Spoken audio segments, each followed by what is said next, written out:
ABC News with Mary McDonald. Good afternoon.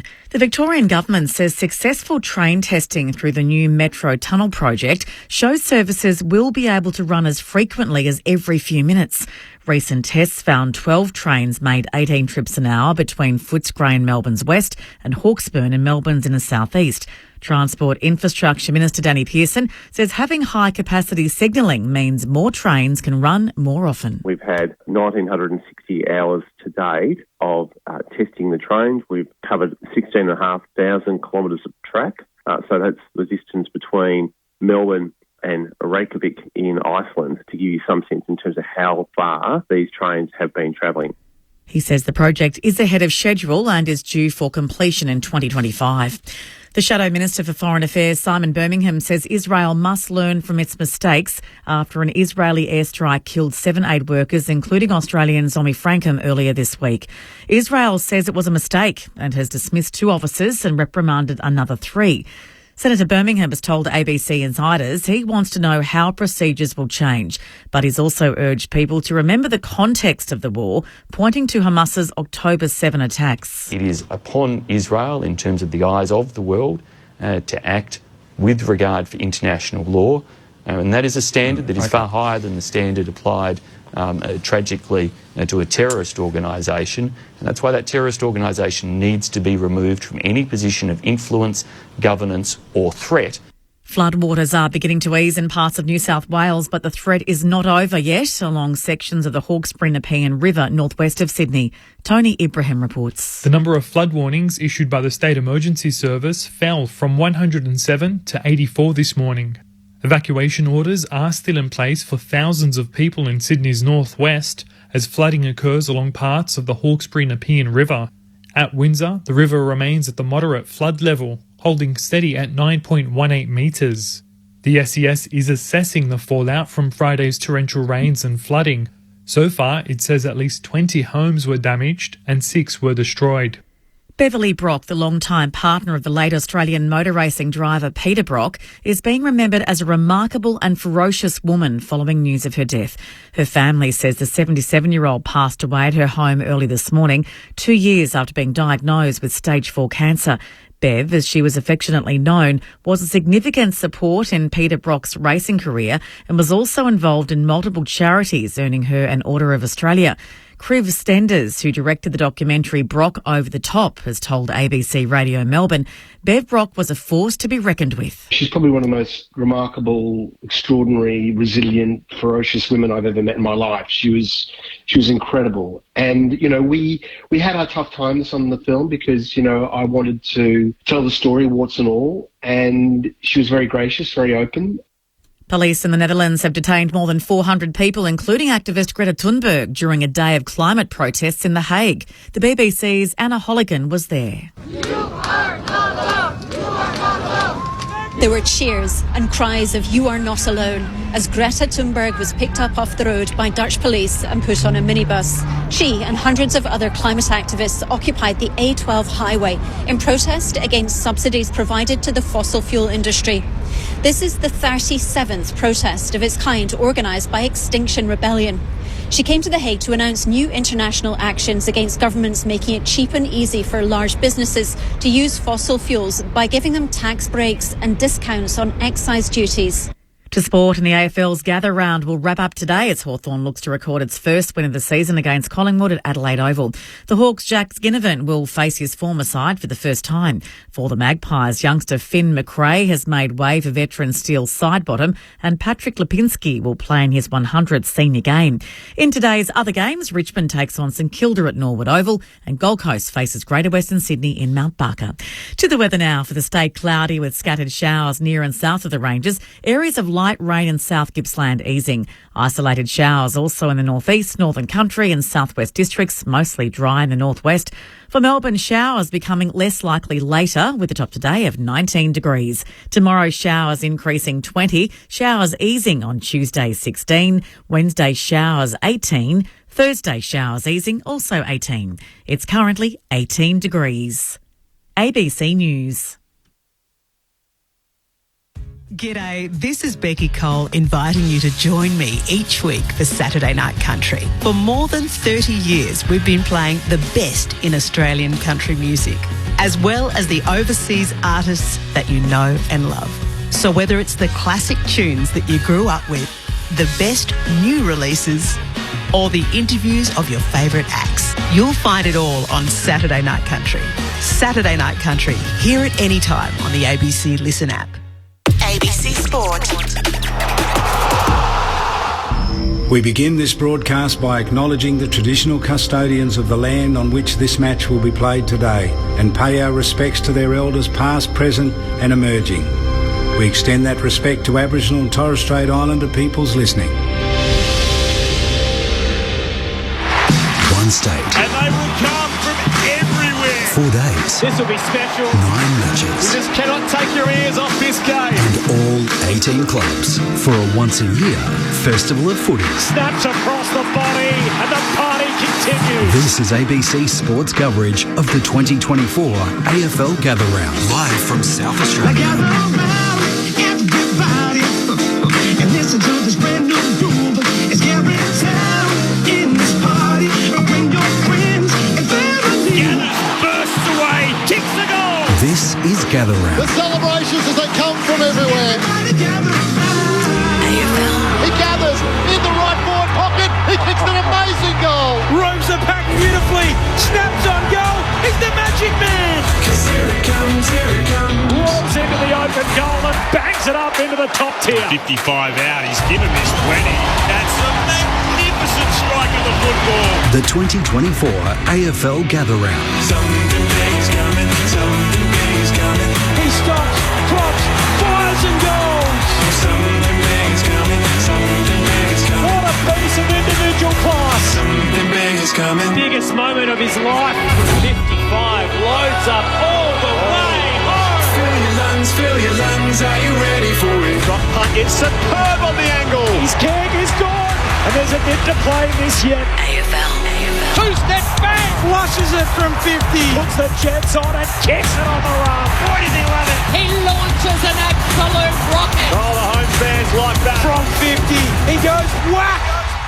One bounce at 40, one bounce at 20, and he goes. Kicks from beyond 50. It's an absolute booming kick, and the crowd rise. The 2024 AFL Gather Round. Live from South Australia on radio. ABC Sport Digital. And take us with you on the ABC Listen app. Something big is coming, I know. Welcome to Sunday. This is ABC Sport as coverage of Gather Round 2024 rolls on. And we get the final day of the event underway in the idyllic pastoral surroundings of Mount Barker. About a 45-minute drive from the middle of the South Australian capital. We're brought here for a contest which, let's be honest, didn't seem like much in prospect several weeks ago and hasn't across the 10-plus years of these teams' existence. It features the ladder-leading Greater Western Sydney Giants, or at least they were at the start of the round. They'll take on the 2-1 Gold Coast Suns, both sides fresh off the bye. A battle of the AFL's two youngest clubs that feels like perhaps the most consequential matchup they've likely ever had. My name is Brett Sprigg. It is great to welcome you to Mount Barker. Conditions here are a little cool in the Adelaide Hills. I imagine there'll be some breeze coming through a bit later, which will make things even cooler. But the crowd are filing in. There's a few clouds overhead. But otherwise, as I say, idyllic conditions for footy on this Sunday afternoon, albeit still the morning where we are in South Australia. The opening bounce for the Suns and the Giants is about 20 or so minutes away. It'll be Neil Cross to call the action alongside me. Hey, Crossy. Spriggy, great to be here. What do you think of the field of dreams that they built here? Love it. And I saw on TV a bit of the Swans West Coast game yesterday. Of course, the Swans beat the Eagles here by 26 points in the game about the same time yesterday. But this is a spectacle. We've got all the banks, the temporary stands, but beyond those banks, off to, what's that, the southern end of the ground, I want to say? That would be the northern end. The northern end of the ground, off to the right, okay, sorry.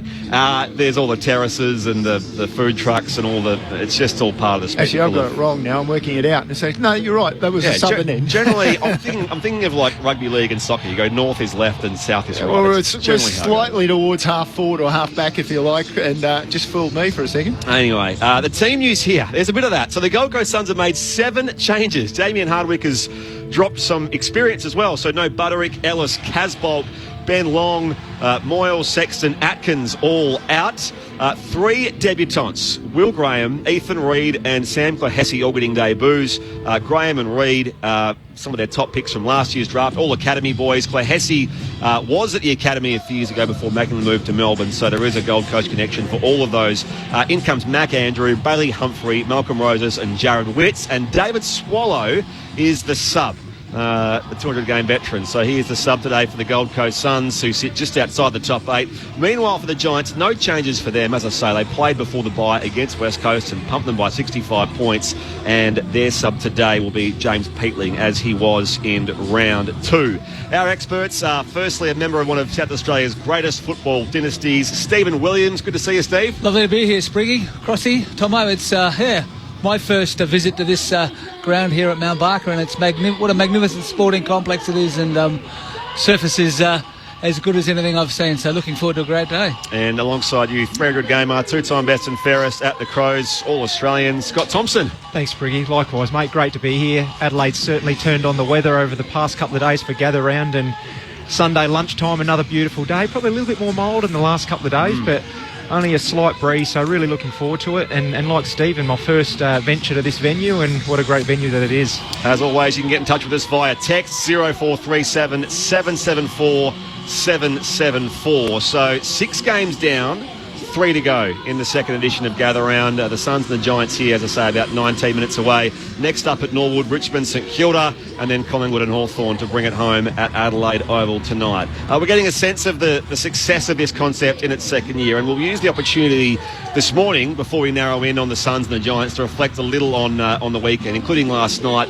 The Dogs and the Cats, I called that game along with Lauren Borden and Dean Brogan and Rod Jamieson, and it was a great game. I mean, the Cats, there were 5 lead changes in the first half.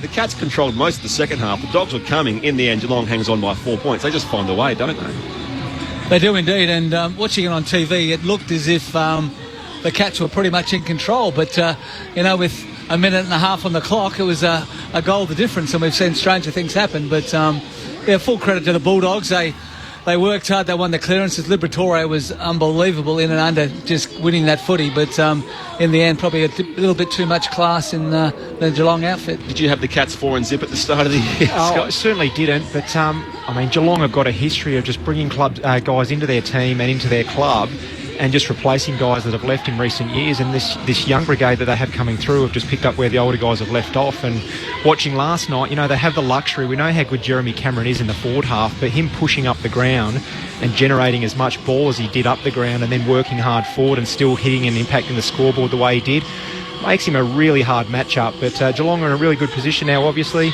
The Bulldogs are playing some very good footy and left their run too late last night, but Stephen already touched on the fact that Liberatore was huge through the middle of the ground, and Bontempelli just willed himself into the game, and when the game was on the line, he really stood up. But unfortunately, the Dogs just run out of time. So the funny thing is, the Giants began the round in first, and by virtue of Melbourne, Sydney and Carlton all winning, the Giants slipped to 5th without playing a game. So they can regain that spot somewhere near the top of the ladder with a win here today against the Gold Coast Suns. It's all part of the vagaries of how those unbeaten teams look. The Cats and the Blues are now both 4 and zip. The last time that happened was 1967, and those teams met in the prelim. So a long way to go yet, but just give you some idea of how that looks for those two teams in prospect as the year rolls on. 0437 774 774. Your texts are welcome. A story which has developed outside of Gather Round, but no less a big spotlight on this, given where we are, and the state game on yesterday, which SA beat Victoria by 14 points. It's the future of Port Adelaide, the Magpies, in the SANFL. Not that it's the first time this has come up, but some of those AFL clubs, particularly in WA, and the Crows are in this too, becoming a little discontent about their reserves arrangement and wanting to maybe play in what is perceived to be a stronger competition like the VFL, or perhaps push towards a national reserves comp again. It sounds like Port Adelaide are keen to accelerate that move and possibly leave the SANFL within even a year or two.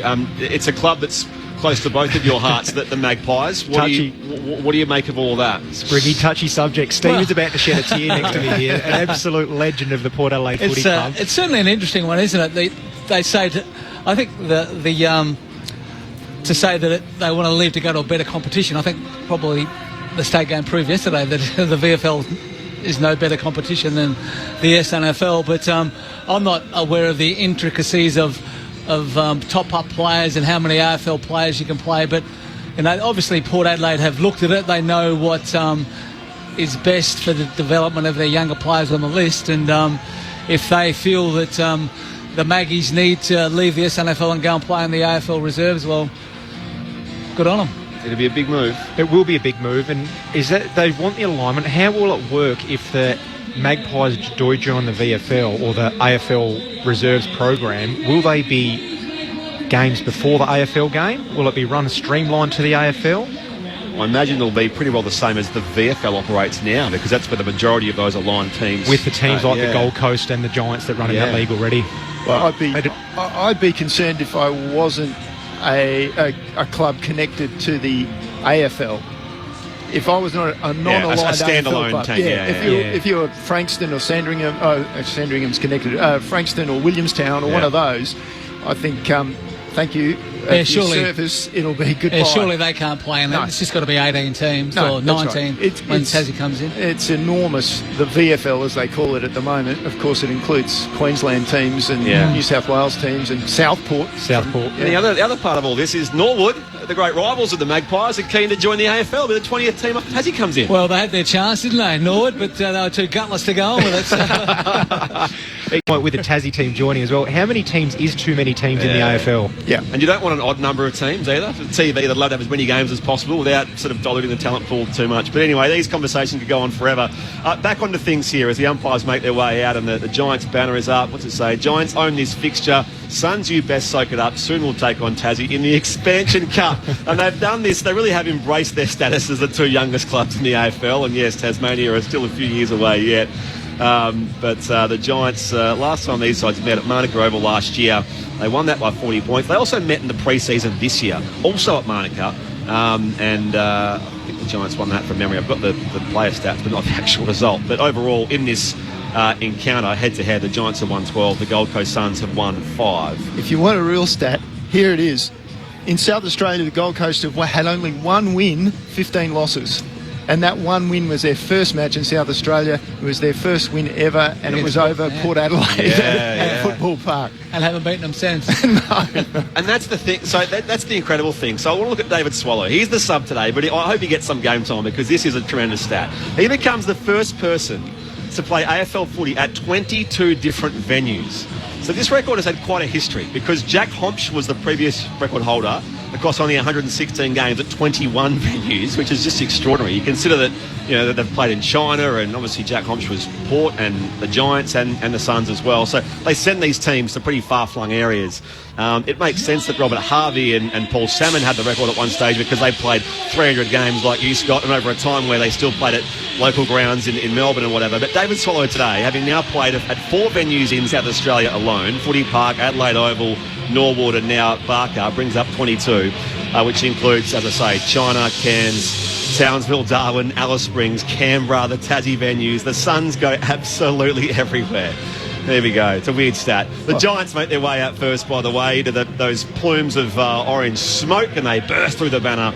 And they're the first team out onto Mount Barker under fairly fine conditions here. As I say, a few clouds around, but the crowd is still filing in to the AFL's Field of Dreams, as we call it. 22 venues is just a ridiculous number for one player. And I think he didn't win a game at Footy Park because the Suns didn't win a lot of games early on in there. Stuff like that, anyway. Just a bit strange. It is a very interesting stat. I was also thinking of David Swallow earlier today, looking at the fact that he's played a touch over 200 games now. And what is the most amount of games played without a bloke playing finals footy? Ooh, so I want to say, did Robbie Flower have that? He certainly had the record before 1987 was when he first played. So his name always comes up. I don't know the exact, it could even be that, but anyway. The Giants are making the big sound here in this competition. They are 3-0, as I mentioned. They beat West Coast before the bye. The Suns had the bye last start as well, and before that lost to the Western Bulldogs. So a lot of changes for the Gold Coast Suns. I'll walk you through the names themselves in a moment when they make their way out, but 7 changes is a lot. How do you, if you're Damien Hardwick, sort of gather and sort of maintain that cohesion across 7 changes? It's a big call. 7's a lot, and they started the year really well, being 2-0, and then a bit of a mishap down in Ballarat against the Bulldogs a fortnight ago. And now coming off the bye, to swing the axe that much, I mean, from a personal point of view, I think you lose a little bit of continuity with your team. You lose a bit of chemistry with the way you gel with each other. So it's going to be really interesting to see how the Gold Coast perform today, coming off that many changes in one go. Do you think he's just making a point? He's a premiership coach, so he's got a lot of credentials to come in and say, well, we're doing okay. We won the first two. It was probably just the first quarter against the Bulldogs, and then they were probably pretty competitive for the rest of the game. But it's almost like maybe a lot of the existing guys that have been there have thought that, we're doing okay, and all of a sudden Damien's thought, well, I'm going to shake this place up a little bit and just show them that, close enough isn't good enough. We want to be right on the money. And, 7, it's hard to win, isn't it, Tomo, when you've changed a third of your side, but he's got some quality coming back in as well, which certainly helps. That's right, and a few debutants today get a look at AFL football for the first time, and what a great weekend to come over. And I mean, they've clearly been here for a couple of days now, the Gold Coast. They get the clinics and all that sort of stuff out of the way before the game, so exciting weekend for the young guys playing their first game of AFL footy as well. And they're highly credentialed, aren't they? Number 3, 9 and 26 picks in the draft, so they're young guys that have got obviously a lot of talent, and really looking forward to this contest today. Out come the Gold Coast Suns. Jared Witts back at the side alongside Took Miller. Leads them out. And they've got their own smoke. The red and yellow. Their banner reads, here in the hills, the sun shines through. It's the Expansion Cup in Gather Round Part 2. So we'll have the opening bouts here only about 10 minutes away at Mount Barker in the Adelaide Hills. Brett Sprigg alongside Neil Cross, Scott Thompson, Stephen Williams. Your text are welcome, 0437 774 774. Didn't really explore the Freo Carlton game. Apologies, I meant to get to that, but we got in our conversation about the Magpies and everything else. But that I did have a chat to someone close to the Freo camp this morning out of that, just to sort of deviate slightly onto that result, which was very unfortunate for Fremantle. It was a clear touch on the way through off, I think it was Fife and then Aish, and then for the mark being paid, which was the Matt Cottrell winning goal essentially, and then the free kick for dissent was, we believe, Jordan Clark. And I got wind this morning that Jordan Clark did swear. He didn't swear directly to the umpire. The umpire was quick to point up and say, I heard you swear, and hence the free kick came, and it was a 10-point result to Carlton there in that game. So we won't discuss it much further, given we're getting close to the opening bounce, but there'll be a bit more to come out of that game in the coming days, I'm sure. No doubt. I didn't see too much of that game yesterday, but there was one other play where I think it was Cottrell again took a mark for Carlton, and it was front-on contact to Luke Ryan, and he actually stopped playing. And then he waltzed in uncontested and kicked a goal, but the two Freo players actually stopped and the play went on for an uncontested easy shot on goal. So I'm not sure what the circumstances were there either. And that was, by the way, speaking of venues, that was Carlton's first win at the Adelaide Oval. So ever, which is just extraordinary. So they remain unbeaten in season 2024. The Gold Coast side are out there alongside the Giants, who have got their predominantly charcoal jumper, the Giants and the Neon G, while the Suns are in their usual home strip. They are the listed first team here, wearing their home jump up here in Mount Barker. They're debutants. So 3 debuts today. Will Graham, who was their number 26 pick out of the academy from Palm Beach, Currumbin. He's an explosive midfielder. I spoke to Brett Nalidio, who represents him at Max Sports, actually, about Will. He looks like he's been sort of ready-made this system sort of for the past 3 or 4 years. So makes his debut here, as I say, ready-made size, and a lot of raps on him out of the academy last year. Ethan Reid, who's 202 centimetres. He runs, I don't know if this is any good or not, Scott. He runs a 6:08 2K. That's very quick. That's pretty good. That's for a guy that size. That's elite. Yeah. So there's a lot of raps. He was the number 9 pick last year. So as I say, they're top picks out of last year. His agility, as I say, and his size is what he's renowned for. And Sam Clohessy, who's out of Werribee under Michael Barlow. He's a mature ager, but he was a part of the Gold Coast Academy previously. Moved then to Victoria to get more opportunities and sort of expand his horizons in the VFL there. He'll make his debut at the age of 21, as I say, from Darley via Werribee.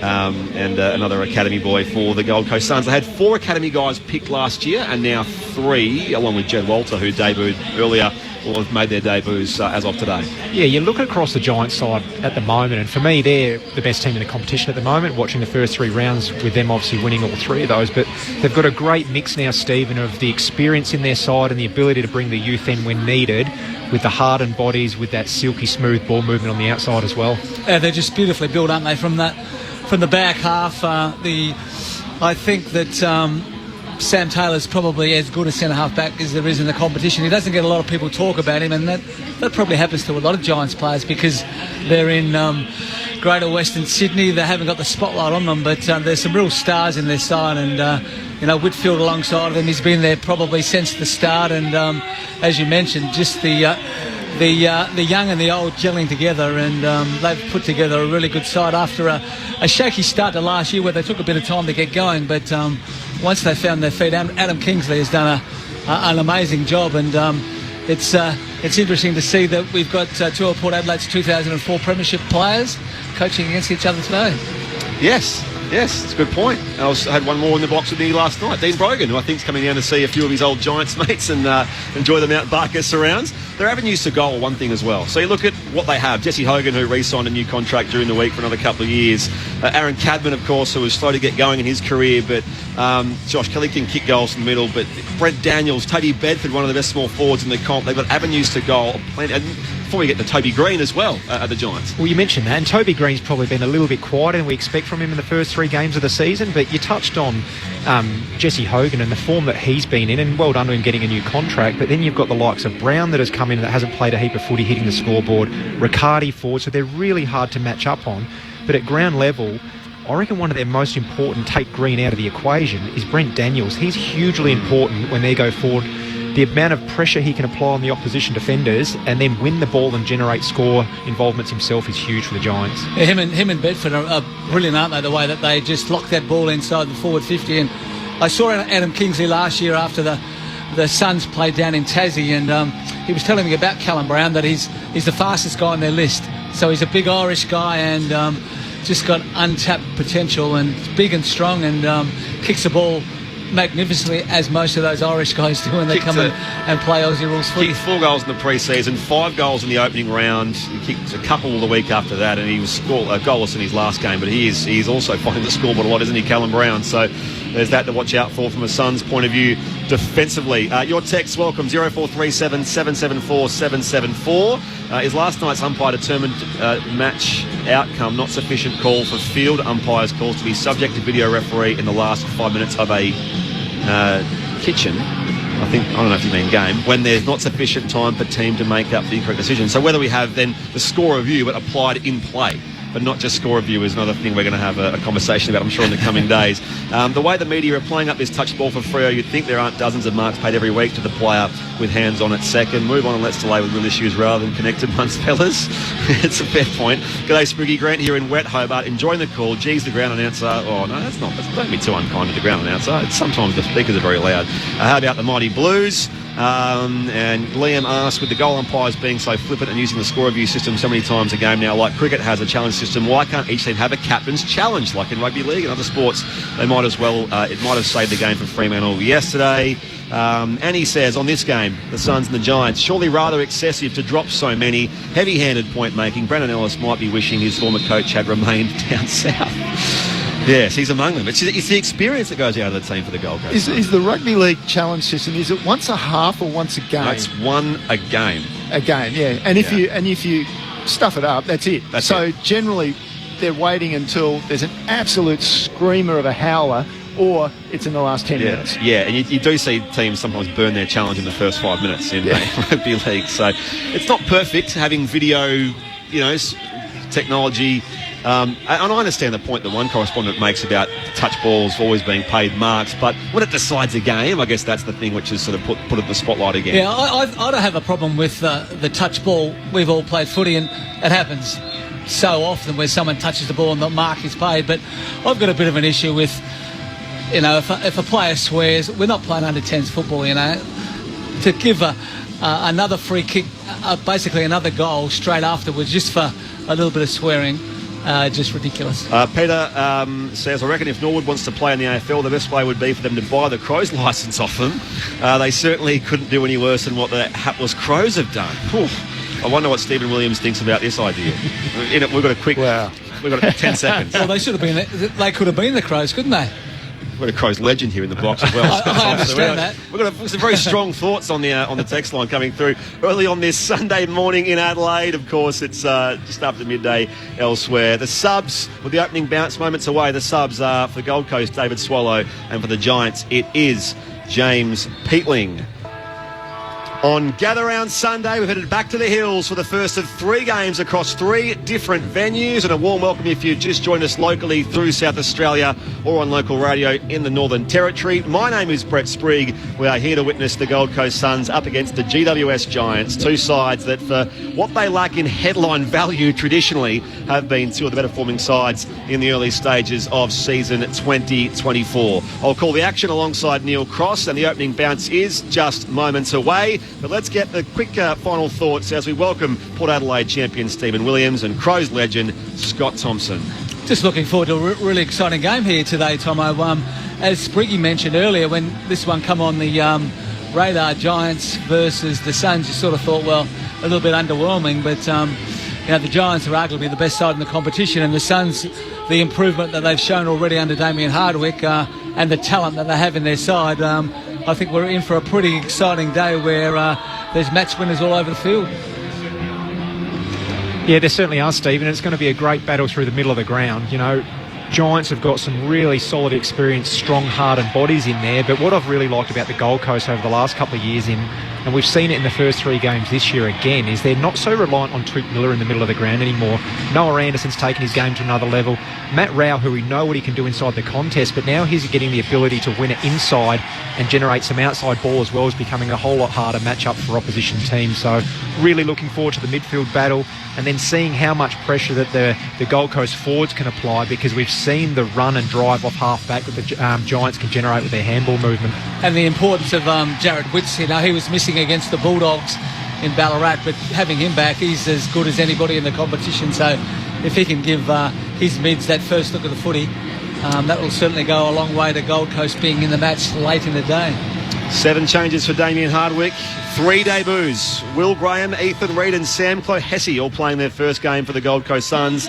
Toby Green has won the toss, and the Giants will kick to the northern end of this fantastic venue at Mount Barker in the Adelaide Hills. Coming up later, it'll be Richmond versus St Kilda at Norwood, and then Collingwood and Hawthorn will close the curtain on Gather Round at Adelaide Oval. Quick tips, Stephen?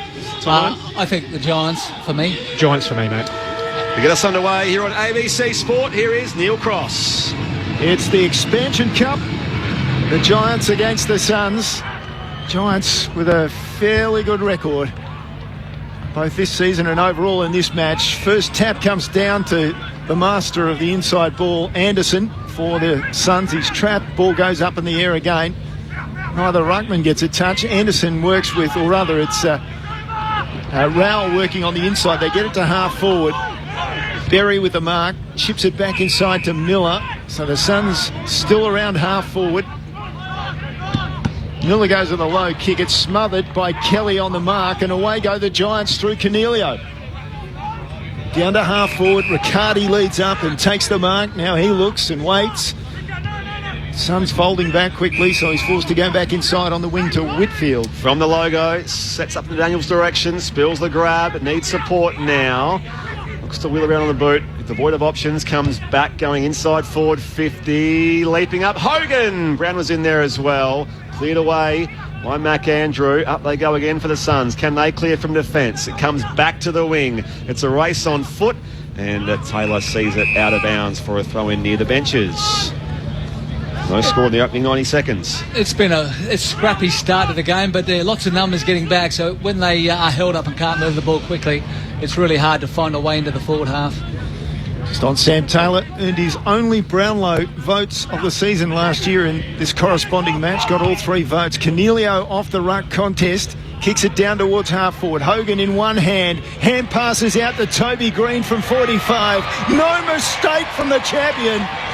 And the first goal of the afternoon goes to the Giants. They lead it by that margin. A little bit too easy out of that stoppage there. And we touched on at the start of the game the importance of the big ruckman from the Gold Coast. But Briggs from the Giants is hugely important to the way they structure up around the ground. And his ability to be a big, strong animal inside the contest and feed those ground level players, as we saw there, is enormous. an ominous signs, isn't it? Toby Green, he's only kicked 2 goals so far in the 3 games that the Giants have played, but to hit the scoreboard early, there's a lot of dangers in that Giants forward line. Ethan Reid playing up forward for the Gold Coast Suns at the other end. He's the one I mentioned who's over 2 metres tall, known for his pace and agility for a big man. He was the number 9 pick in last year's draft out of their academy, debuting alongside Will Graham and Sam Clohessy today. But the Giants have the first goal of the day through Toby Green. Restart back in the middle.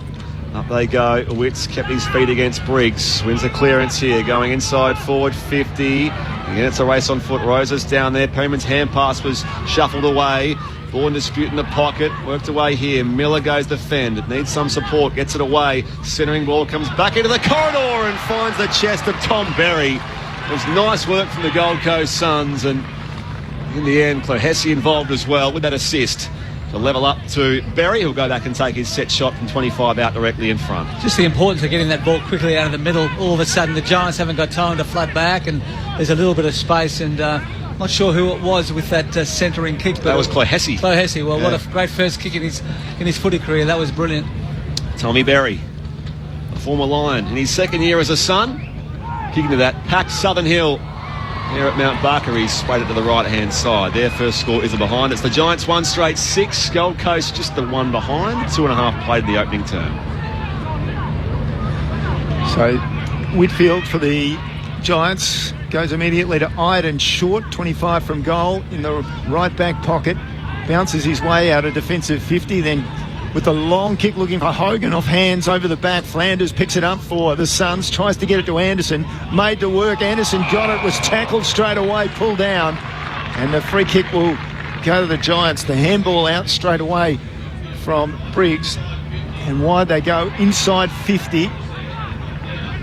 Giants now, or rather Suns, with an opportunity to clear, and they'll come away through Fiorini, who turns it over straight away. Briggs will come again. The big ruckman with the mark on centre wing. From the outer logo, loads up deep inside 50. Brown wants to jump here. Second bite, reels it in. Cal Brown, 40 out directly in front for the Giants. He's a real threat, isn't he? Not only on the ground, but his ability to, he stood in a pack then, and a big contested mark straight in front of goal. So a good start for the Giants. Just shows how important that miss from the Gold Coast player was. They just had to kick that first goal just to get them in the game, but they missed. The Giants go down now and have a chance just to skip away early. Callum Brown, the Irishman, on the approach from 45. He pops it through. The Giants have an early couple. 2 straight 12 to the Gold Coast Suns, who are 1 behind. 4.5 played in the opening term here on ABC Sport. Kieran Briggs can take full credit for that goal then. Firstly, to apply the pressure and get that holding the ball decision, but then his defensive work just to get set beautifully behind the ball, take the intercept mark and generate that forward half play again.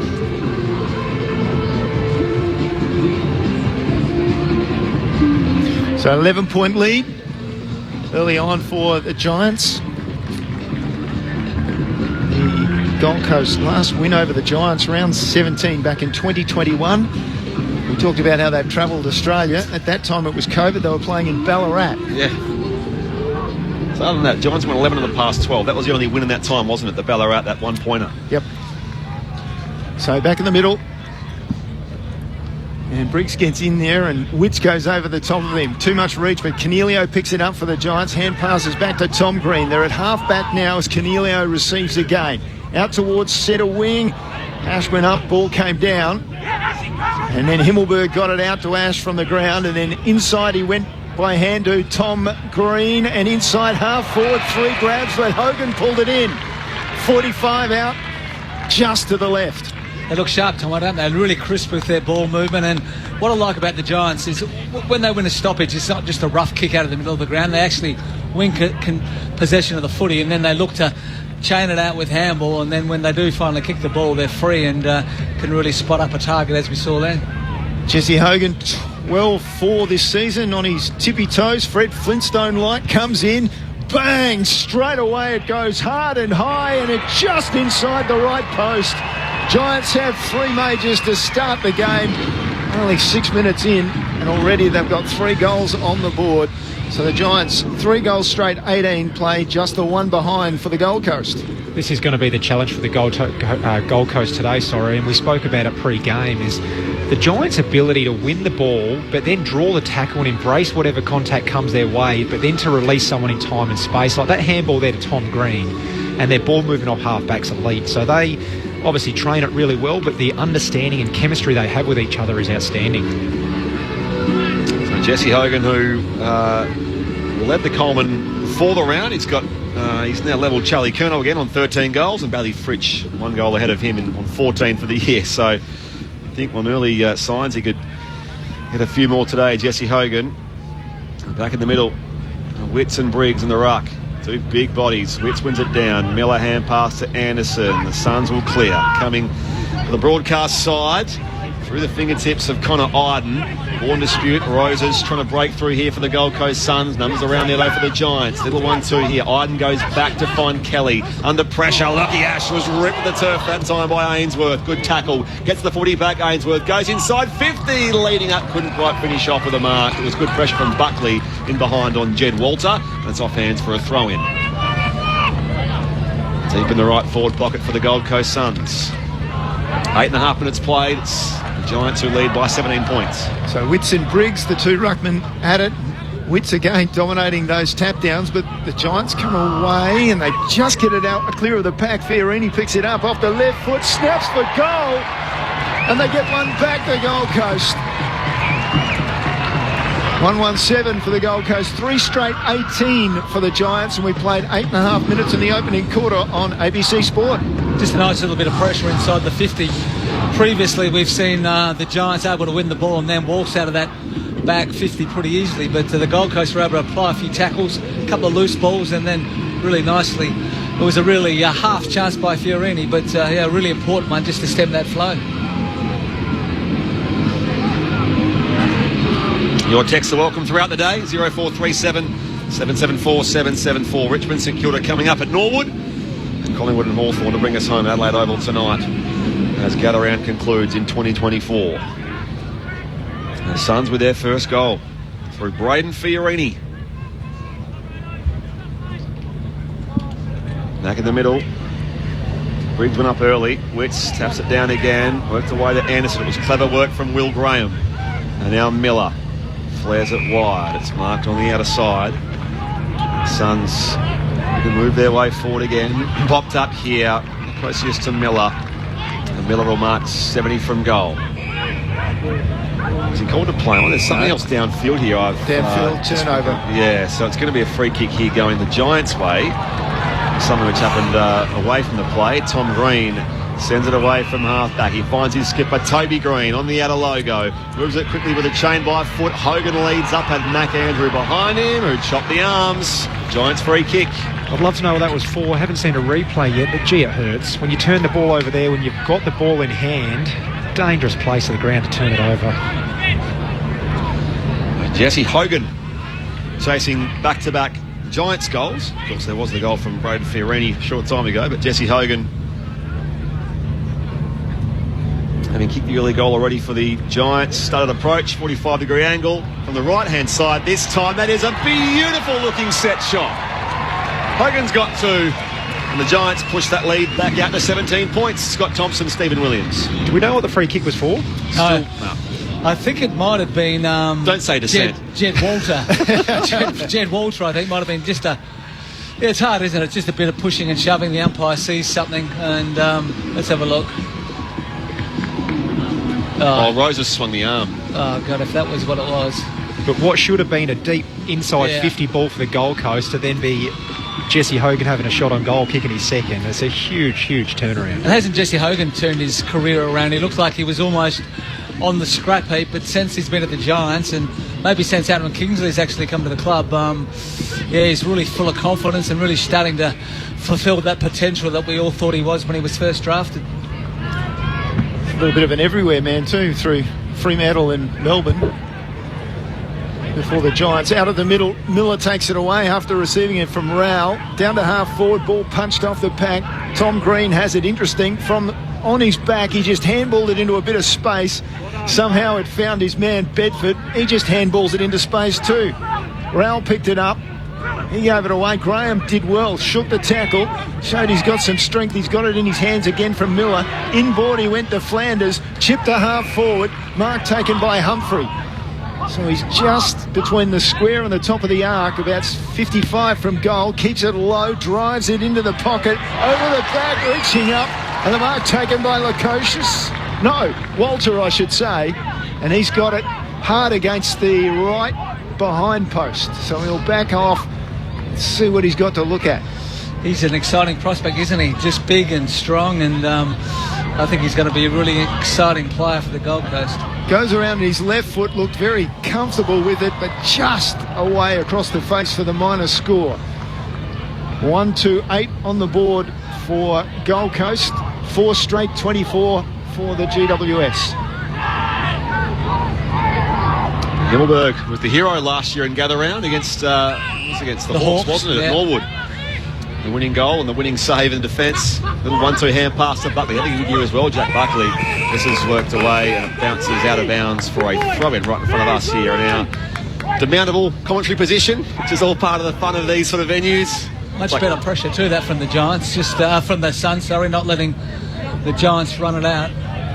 Take a photo mid-commentary course. It's right in front of us. It's a nice little vantage point here. Down it comes to Cornelio. Socked away by Ralph for the Suns. Chain of hand pass. It's with Ethan Reid. Got to the way now as the kick does come from Will Graham. Skids inside. He picked up by Himmelberg of the Giants. Back to Buckley. Loose man there is Finn Callahan. Breaks a tackle. Awkward hand pass though as Himmelberg gets it away here for the Giants in the middle of this Mount Barker ground. But it's marked by Flanders for the Suns. Flanders to drive it from the centre of play. Finn Callahan behind the play, meanwhile has lost his shoe. Well, he's got it back on again now. So they work it to Reid, and then Reid goes wide for Lukosius. So he's between centre wing and half forward on this broadcast side of the ground. Drives it long and high, inside 50. Good battle going on. Buckley, he has offended on Walter, who'll go back and have a shot at goal from 20 out, just to the right of the posts.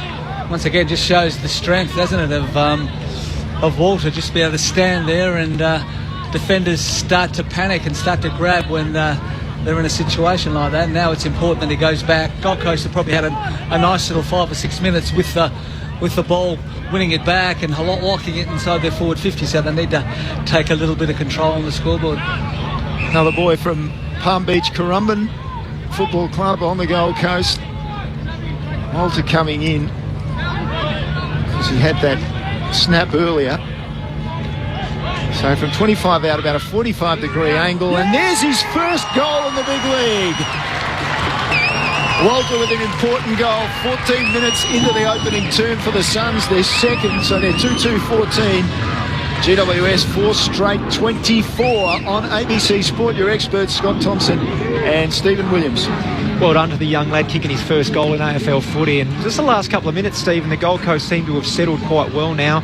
Their forward pressure's been a bit better, haven't enabled the Giants to get their handball chains going out of the back half. And even on that slow play there, we saw all bar one Giants player getting back behind the ball. So just the lead-up play, some short kick mark, and then the long kick comes in and making the Giants defenders actually defend and drawing the free kick. And as we said, the young fella kicking his first AFL goal. And that long kick's going nice and deep, isn't it? It's just not a shallow entry that's 45 metres out that can be rebounded easily. It goes in nice and deep and puts pressure on those defenders. And as I mentioned, they grab, give away free kicks, and there's the goal. First goal memories, Tomo? Was it for the D's? It was for the D's, yes. You remember it? Many moons ago, I do remember it. We'll talk about that in a minute. Brown goes forward of halfway here for the Suns, inside 50. Trying to find the big man, Ethan Reid. Ricochets down here again for Lukosius. Gives a hand pass off here from Berry, inside forward 50. A free kick's here for a hold. It'll go the way of the Giants and Himmelberg at fullback.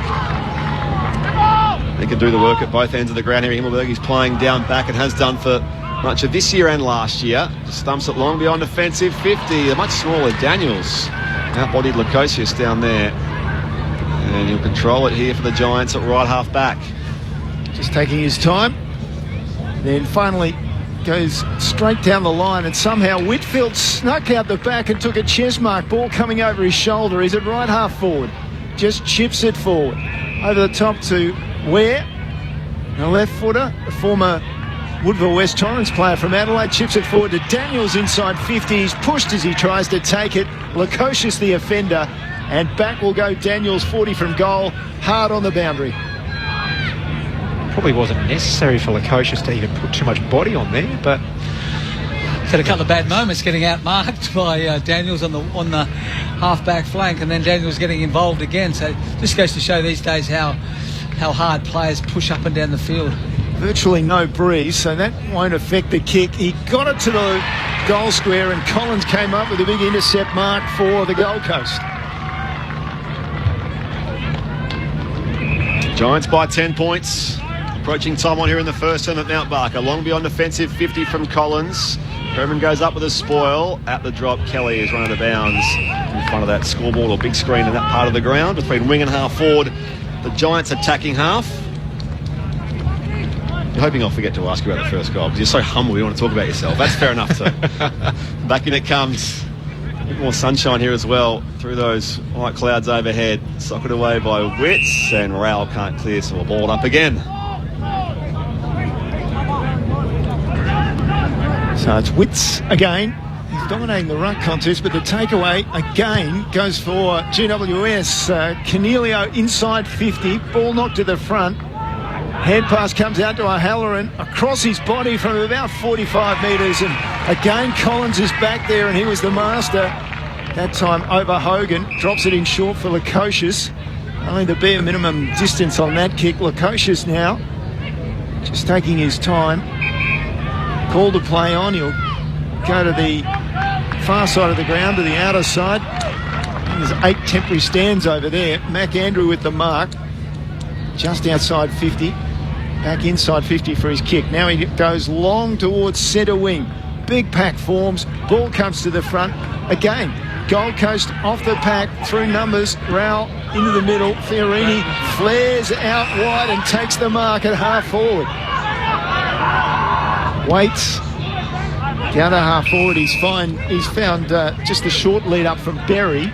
So Berry's on a 45-degree angle and about, well, he'd have to kick this every part of 50. And just looking, there's not much breeze around him. He might be capable of this distance. So slowly strolling in and just pops it. 25, maybe not even that from goal. Big pack forms, ball comes to ground. Bobbling around the pack. Witts of all people picked it up, snapped just away for the minor score for the Suns. 9-point game now in favour of the Giants. Really smart build-up there. Giants were set really well defensively behind the ball. I think it was Flanders just to change the angle and that nice build-up to make the Giants defend again. 20 going first term. Giants 4 straight 24. Gold Coast 2-3 15. Whitfield plays on from the kick out. And he'll just buy some space in that right back pocket. Goes long beyond defensive 50 out to a big pack where there was a shove there on the Suns player, Lukosius. So giving away the free kick to Briggs. Lukosius from the outer side, front of those temporary stands. Call to play on now. Skims that ball inside 50. Iden, Whitfield hit the deck pretty solidly, and that will be a free kick going his way. So we've got one of the chops. Free kick for the Giants in the right back pocket where he was a short time ago. No change to our score. The Giants lead by 9. Whitfield, interesting 45-metre kick. Almost found Bedford. He got it after he dropped it, and then his hand pass was taken away by Humphrey for the Gold Coast. And then inside 50 went Anderson, but comes out straight away. Chain of hand passes ends on centre wing with a mark taken there by Cadman. He made his debut last year in Gather Round against Hawthorn in that match at the Norwood Parade. Drops it in short to Cornelio at half forward. Around on his right foot, sends it long. Inside 50, Mac Andrew by himself, a mark or interference in the marking contest, one or the other. And the Suns will get some relief. Short kick comes up the line to find Ballard, the local lad from the Mitcham Hawks. The line now for Rowell. Made a contest late down there to Lockie Ash. Some numbers in defence. Hand pass picked off again here, this time by Briggs. Hose a kick inside 50, but they drop back. And marking in defence down there for the Suns is Bodie Hewland. So I'll send it wide again, using the outer expanses of this recreation ground. And Sam Flanners has it still inside defensive 50. Giants by 9 points, 4 straight plays, 2-3. Chip to Anderson, and then back through the corridor they run. Miller on the run gets it.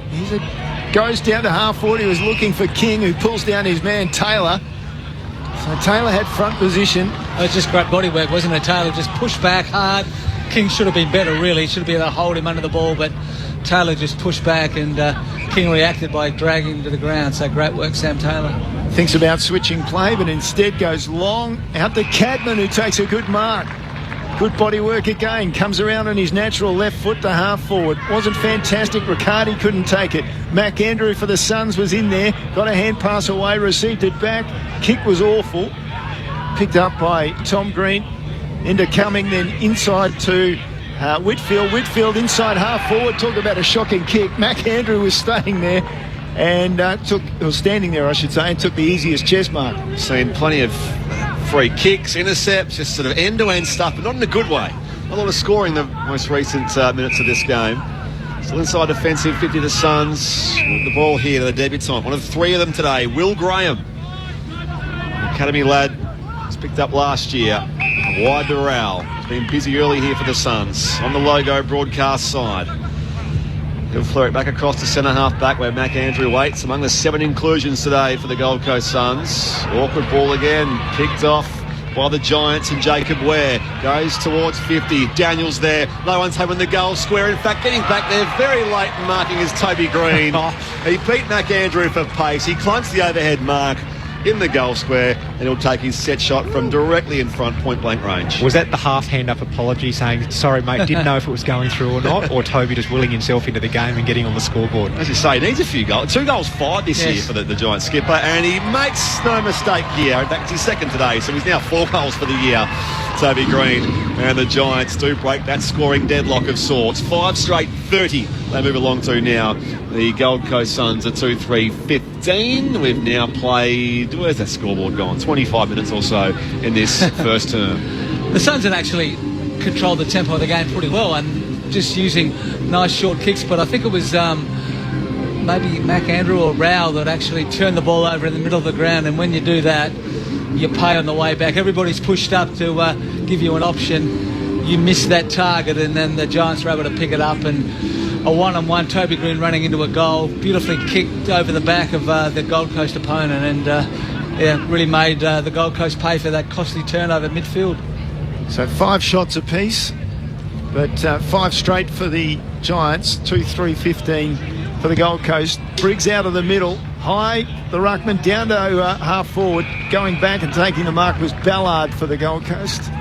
Intercept specialist, drops it in short to Anderson across the goal face. Anderson waits. Giants well set up defensively, making it hard for the Gold Coast to come out of their defensive posts. So the chip went to Ballard. Now he's looking again. Opts to come to this broadcast side of the ground, and intercept mark straight away by Ware. Jacob Ware. Waste no time. Kicks to Green. Tom Green takes a towering mark at left half forward. Looks for options upfield to add to their 15-point lead, the Giants. Call to play on now. Loads up, long to the hot spot here. Riccardi up in front. Hogan couldn't quite be paid the mark. Comes away to Rowell here for the Suns. He can rebound. It's marked there by Holman at right half back for the Gold Coast. Things pause again as Holman considers what options he's got. In the end, forced to play on, kick long. Looking for King. Came across the pack, ball to the front. Ware was in there, gave the hand pass out. In fact, it was Callahan. And he got the high touch as he across the shoulder, and so he'll get a free kick as he dived with the hand pass. Ash pointing to the other side of the ground, but Callahan stays on this broadcast side. Long down to half forward. Mac Andrew, big punch away. Rowell involved with Anderson. Hand passes. Then off to Fiorini. Down to half forward and high, and turnover straight away. Buckley read it best and took the easy chest mark and spread it to the other side of the ground. A look to go coast to coast quickly here. Perryman fires a hand pass out to Whitfield from the outer wing. He's got that raking right boot, but it's an untidy kick this time. Witts goes to gather here for the Suns. He was dumped by Briggs. Loose footy picked up by Rowell again. And he can go from left half back for the Gold Coast Suns. Bounce it along the outer side now. Humphrey gathers. Numbers here at centre half forward. It was a little too deep down there for Jed Walter. He regathers. Gets away from Taylor, loads up inside 50, marksman by Himmelberg. It comes in a King, who can dribble it through from the top of the square. It just got there. They did it the hard way, the Gold Coast Suns, but they do get the goal through Ben King. His first of the afternoon, and the lead for the Giants is cut back to 9 points. 5 straight 30 for the Gold Coast Suns, who are 3-3-21. We've now played 27.5 minutes in the opening term. Your experts on ABC Sport are Scott Thompson and Stephen Williams. A little element of luck there, Stephen. That kick that set up a little bit too high, but they had a 2v1 for the ball. I would have loved to have seen now he kicked the goal in the end, and that's the element of luck that came with it. If Ben King just went hard back to goal and gave the kicker an easy decision to make. Yeah, they had the space, didn't they? They had the numbers, and when it's a 2-on-1, you don't want to stand together. You want to spread out, so then the defender has to make a decision. But they got away with it, and it keeps them within touching distance. So Witts to go again in the middle of the ground. He lost it to the jump of Briggs, but on the ground, Kelly, he was over it, couldn't take it. Clearance away eventually by Thomas down to half forward for the Giants. Ball on the ground, Mac Andrew, good pick up, back turn, gave it to Collins, and then Collins hand pass over the top of his intended target and over the boundary line at left half forward for the Giants.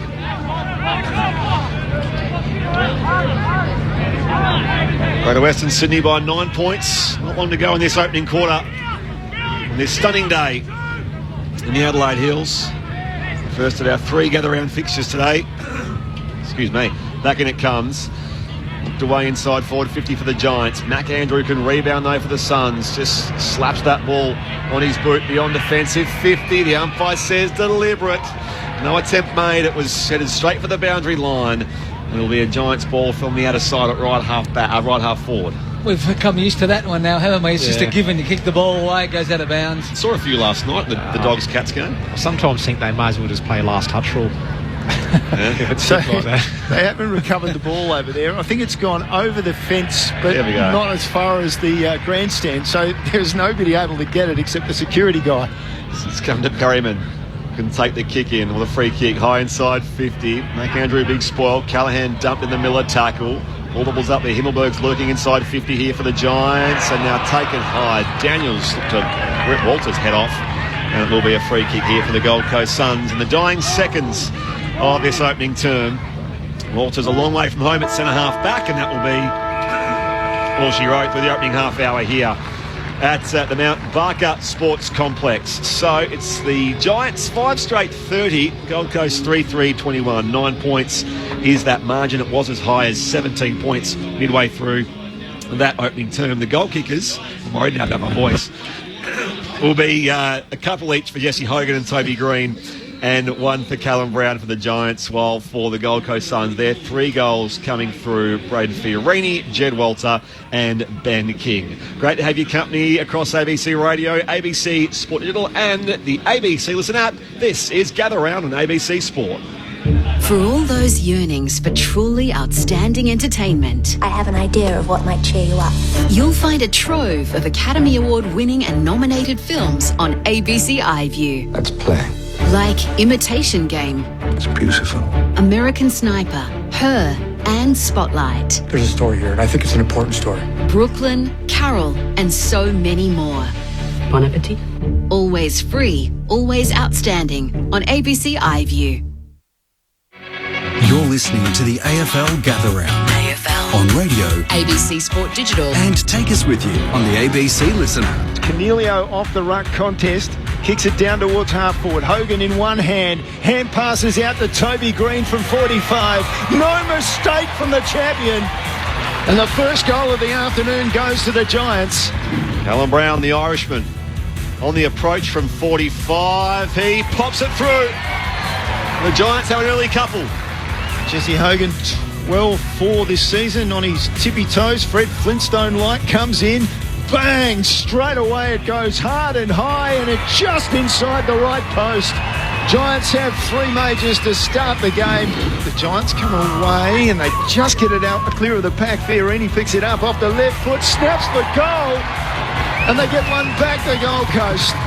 Jesse Hogan going to kick the early goal already for the Giants. Started approach, 45-degree angle from the right-hand side this time. That is a beautiful-looking set shot. Hogan's got 2. And the Giants push that lead back out to 17 points. Numbers here at centre-half forward. It was a little too deep down there for Jed Walter. He regathers, gets away from Taylor, loads up inside 50. Marks by Himmelberg. It comes in a King who can dribble it through from the top of the square.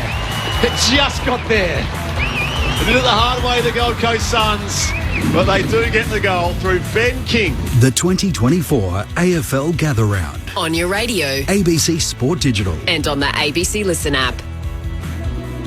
Greater Western Sydney lead by 9 points at the first change here in Mount Barker. 5 straight 30 plays 3-3-21.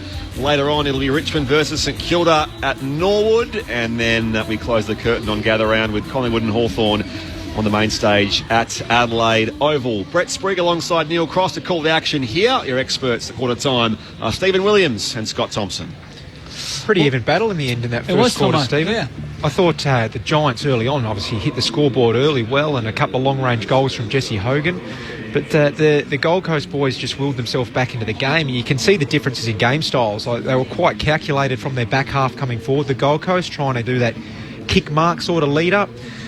Build up towards goal, and because the Giants are set so well defensively, if they get that wrong, it's going to hurt them on the turnover. And that transition where we've seen a couple of times the Giants go forward was Brett Daniels to Toby Green that kicked a goal late in the quarter, but and then the Giants slingshot off half back, making the Gold Coast really work. But an even battle, even around the ball, so looking forward to the second quarter. Yeah, I thought the Gold Coast were really good actually taking the speed out of the game, because if you try to play the Giants at their own game, just like slingshot footy, it's if you get it wrong, you can be on the end of a lot of goals and very quickly. But after that first 10 minutes, I thought that the Gold Coast settled down pretty well, and their mids, Rouse had 10, Rouse had 9, Anderson 10, Miller 7, and Flanders has had 10. So they're winning plenty of the footy, and it's only been a couple of costly turnovers when they've actually looked to bring the ball back that the Giants have been able to mop up and go forward. But probably after 10 minutes of that first quarter, I thought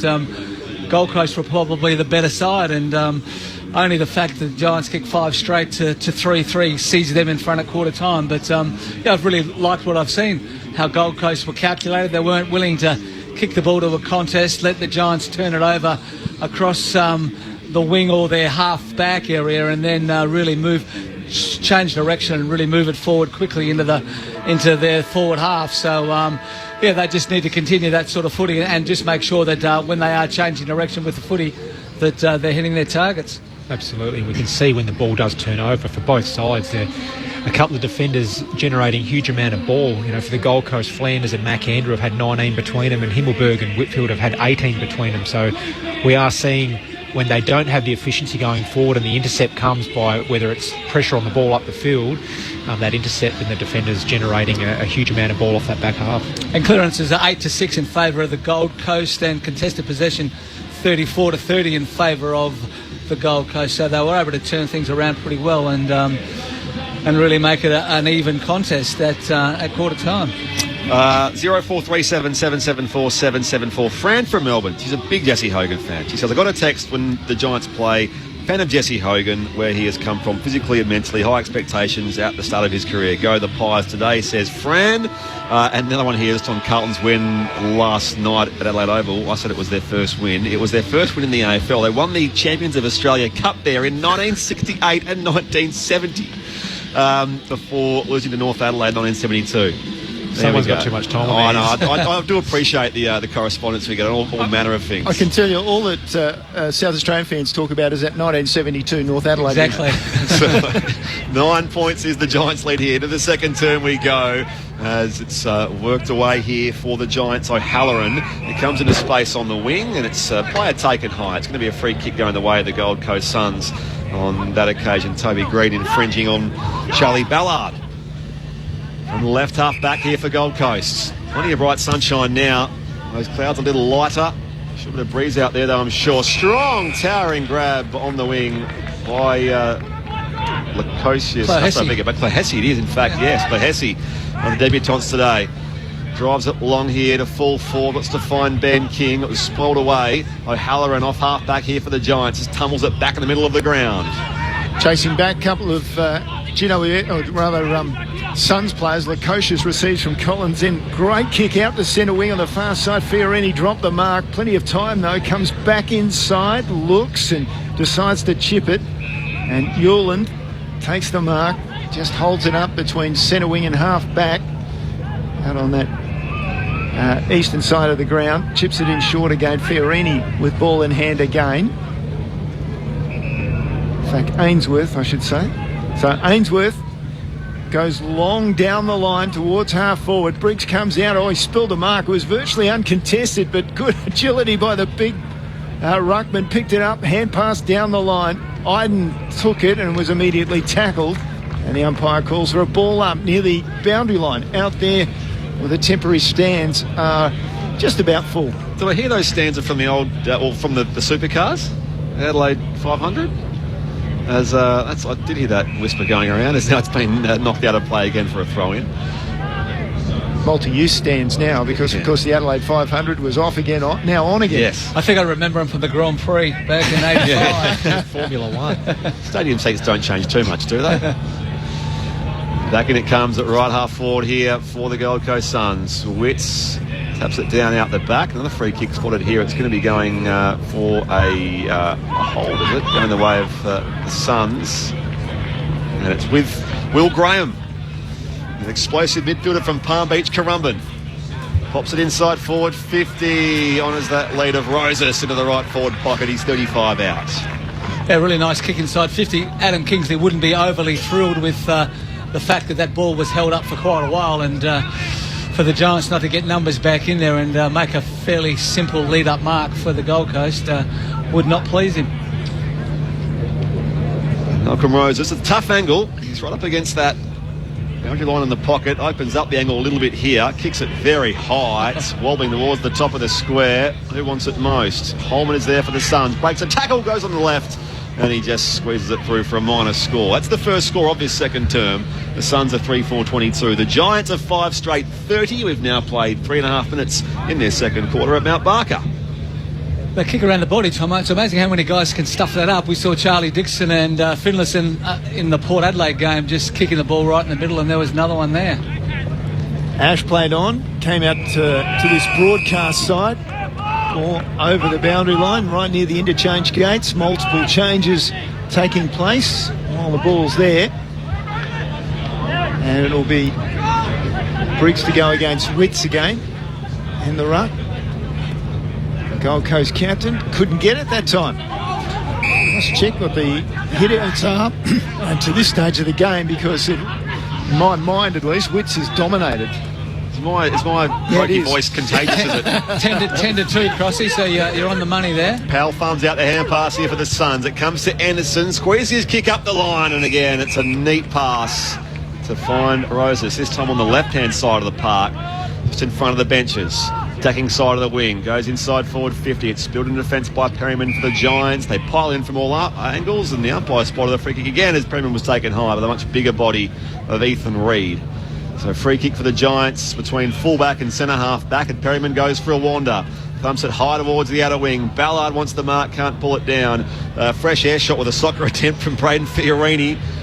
And it's a loose footy on the wing, and now a free kick again for a high tackle. That's the flavour of this quarter so far. Toby Green awarded the free kick. Goes to find his namesake Tom. Works it wide by a hand. Jacob Ware. It sits up here. The Balaclava lad goes inside forward 50, and Cadman slides into mark on the chest.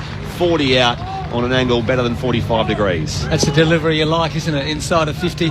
The most important kick on the football field, that one that comes inside the forward 50, and Jacob Ware, who is a lovely kick, former Emmanuel College student, and yeah, lovely to see him doing so well. Is that a plug?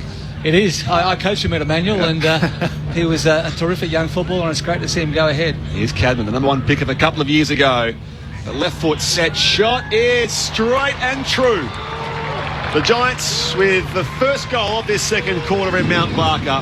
They have had a perfect record so far. 6 straight 36. Greater Western Sydney, they lead the Gold Coast Suns, who are 3-4-22. And we've played now, what is that, 6 minutes in this second term on ABC Sport. Your experts are Adelaide legend Scott Thompson and Port Adelaide Magpies champion Stephen Williams. Beautiful finish by Cadman, and he's really lifted his game in his second season of AFL footy. That all started from the free kick that Toby Green received on the wing. There was less in that high contact than that one he didn't get in the prelim final last year. You remember that? He's no longer the bad boy. It's Jack Genovese. He's the guy now. Yeah. Well, payback for what happened in the final last year. But anyway, back in the middle, Witts with a tap down superbly. Graham just mishandled the ball first time and he didn't get a second opportunity. He was slammed into the ground by Biggs. So Briggs goes in the ruck against Witts. Daniels comes out with it, gives it to Cornelia off his left foot. Inside forward 50, Collins. Not for the first time. Intercept mark for the Gold Coast. Hands it off to Flanders. He tries to hand it over the top. Brown got a hand on it for the GWS, and it comes out to Ware. Ware, another stab inside 50 and another chest found. This time Hogan, low down. So Hogan's about 25 out. And I don't know, was that forward craft where you look for somebody and decide there's none there and I really wanted to take a shot all along? So that's what Jesse Hogan's going to do. So he's kicked 2 nice ones already, so he'd be feeling pretty confident. Tiptoes and then drops it in short. Nobody was expecting it, including, I think, his Giants teammates. And Ballard came through, knocked it away, and then tapped it again and down the line and eventually over about 30 around from the goal face. Not sure that was the right play there. No, he looked like he was in distance, didn't he, that he could have had a shot, but just not on the same page, those Giants forwards. Giants by 14, 8 gone second term. Back in it comes. Witts from behind on Briggs. I heard a whistle, but they clear the footy here beyond defensive 50. O'Halloran bursting by. In fact, it was Himmelberg for the Giants as the Suns work it up the line, but only as far as Buckley, who marks on the outer wing. Played him last year after he had a couple of injury years and he's had a pretty good start of the year so far. Cornelio run out from behind my Roses. Didn't hear the footsteps and he was just run down cold. Gold Coast on the overlap now. Humphrey sweeps a hand pass wide. Rowell back to his skipper Miller. He can poke the kick inside 50. King leads up and controls it eventually. He's paid the mark. 30 out on a 45-degree angle. That's just great footy to win the ball back with a turnover and then go quickly. The opposition have not got time to get back. You've got extra numbers in front of the footy and the ball use was good by the Suns and they were able to generate this shot for King and really important that he kicks this one. Not sure what Stephen Cornelio was thinking then. I thought he was on the training paddock thinking there was absolutely no pressure coming from behind. Ben King kicked a couple of goals against the Bulldogs before the bye. This one's on its way for goal number 2 this afternoon. And the Suns just keep touching distance with Greater Western Sydney. That's their 4th goal of the afternoon. They're 4-4-28, trailing GWS, who are 6 straight 36. We've now played 9.5 minutes in the second quarter on ABC Sport with your experts are Stephen Williams and Scott Thompson. Yeah, Steve Cornelio, he had lots of choices, didn't he, going forward, but it was just a great chase from behind. Didn't realise it was coming, the Gold Coast player, and then the Suns were able to use the ball really nicely, and Ben King, it'll give him a lot of confidence to go back there and nail that one. So 2 goals, a good start to the game for him. So 8 points the margin, and this, whilst it's been scrappy, it is more of a game of what we expected.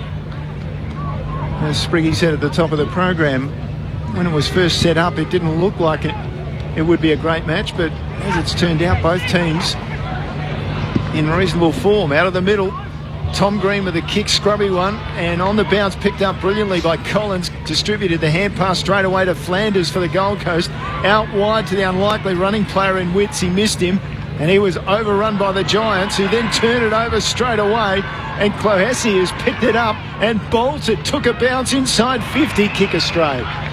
Buckley with the intercept for the Giants. Oh, good build-up. Everything about the finish for the Suns on that occasion. Kelly sweeps a hand pass back to Perryman. The Giants bring it back, broadcast side of the ground. Ballard wins the contest against Toby Green coming late. And the Suns have the footy back. On centre wing, nearest to us on this, what's this, western side of the ground.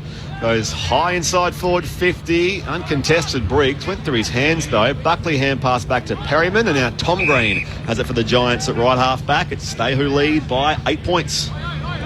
Drops it in short, and Kelly with the mark. Seen a lot of him this afternoon. Looks inboard, eventually goes towards half forward with the kick. Up went Hogan. Ball came down to Witts. Unlikely rover. Gave it to Rowell. Then back to Witts by hand. And then out to Fiorini. And then he flicked it wide for Powell. They're down to half forward now. Berry with the ball. Gave it back to Fiorini. Then wide with his kick. Anderson, or rather his handball. Anderson. High inside forward 50. Ball comes to the front. Humphrey was there, under pressure, lost it. Cornelio will come away for the Giants. No, he overran it. Rowell picked it up, shared it with Clohessy. His first goal in the big league. We've had 2 of them this afternoon. And Clohessy on debut kicks his first goal, and the Giants come from it, or rather the Suns come from everywhere. And that scoreline now looking very good. They're just down by 2 points at this stage. It's the Gold Coast 5-4-34, GWS 6 goals straight, 36. It was just really good work. Ben King was the player there. The ball got kicked in long to a contest. There was probably 3 Giants there, and Ben King was able to make sure that Sam Taylor didn't mark the ball, come to the ground, and then the smaller Suns players were able to win that ground ball and get it out to Clohessy, and what a terrific finish for the young guy. It was. I really enjoyed the offensive build-up there by the Suns. We speak about the Giants' hands, but some of that handball chain, and then it was a long kick from Anderson, and you mentioned King and the aerial contest. Really strong build-up by the Suns. Giants by just 2 points. So back-to-back majors for the Gold Coast Suns. Waiting for a clearance. Rowell shrugged the tackle of Cornelio. Hand pass from Miller, releasing Flanders. Goes down the line. King leads up. Second, third bite, pulls it in. Great contested grab. He was tangled up with Sam Taylor, and Ben King prevails in that contest. He's 55 out though with the set shot. Just a great kick to his advantage, but as I mentioned at the start of the call, Sam Taylor's as good as anybody, and for King he had to get his hands out there. It's probably the hardest mark in footy, hands out in front of your eyes to a ball coming straight at you, and he was able to bring that one in, and he's really starting to turn into the player that we all thought he would. Ben King had been goalless in his past couple of games against the Giants. He's got 2 this afternoon. Here's number 3, right to the line and there. King's third changes the lead. The Suns are ahead. 6-4-40 lead the Giants to a 6 straight 36. We're midway through this second term on ABC Sport, where your experts are Scott Thompson and Stephen Williams. Matt Rowell really starting to have an impact on the game now. Really strong in the centre bounce there. The play before that, when the goal was generated, he turned the ball over and gave out the handball receive. So he's up to 12 possessions now, but strong in the contest and generating some outside ball for the Suns. Yeah, the beauty about Matt Rowell is when he's tackled, he doesn't give in. He doesn't say, "Oh, you've got me." He just struggles and pushes and smashes his arms and gets loose and is able to release the ball. And we thought that the battle of the midfield could be a really important factor in this match, and at this stage I reckon that the Gold Coast are slightly in front in that position. It is so strange. If the Giants have any win, they'll go back to top spot. If they lose, they're 5th, which is just incredible. In the middle, and they've thrown the debutant Reed in there for the Suns. It's cleared away by the Giants into the forward line. Brown picked it up, quick hand pass out. Hogan dummies around Mac Andrew. Quick reply, no, touched off the boot. The signal came from one of the central umpires, and they're going to review it, but his signal was it was touched. So we'll wait on the review. So who was the son who got the hand up? And looking at back and forward and back and forward. And Charlie it was Ballard. Yeah. You think if the central umpire has seen it happen, well, it happened, Review didn't complete. it? Looking at this angle, we can see the ball deviates after making contact with the Gold Coast defender's hand. Decision on the scoreboard. So you heard that. The first minor score for the Giants of the afternoon makes it a 3-point game. 1 point game? 3 point game. 3 point game. It's really nice awareness by Jesse Hogan, though, isn't it? Just to be able to dodge around and give himself some space to finish off. But, good desperate work by Charlie Ballard to get his hands up and get a finger to it. 16 minutes played, second quarter. Suns by 3. Long kick beyond offensive 50, where it's marked by Riccardi on the wing for the Giants. He's got 4 goals this year. Here he is working the ball upfield on the entry. Wants the flyer. Cadman up there, but Hogan kept the feet and clunks it 35 out on a 45-degree angle. Sam Collins has been solid back there, but Jesse Hogan has... this will be his 4th shot at goal, so you sort of would have to give the match up to Jesse at this stage. Yeah, really enjoying this battle between these two guys. Collins has had some really strong moments, but as you said, your main job is to stop your forward from kicking goals. If they were Freo teammates, trying to think if their careers overlapped with the Dockers, as Hogan sends it across the face of goal, and it's off, and it's going to be touched over for a throw-in. So a stoppage inside 50 here for the Giants. It's the Suns who lead by 3 points. It's an ugly run-up, isn't it, when he shoots for goal? There's no flow or anything in it, but he seems to be reasonably consistent. Yeah, Hogan didn't look like missing his first 2 shots at goal, and that one never looked like going near the goals. Now, out of the ruck contest, there's Riccardi with the tackle, and the umpires ruled holding the ball on Powell.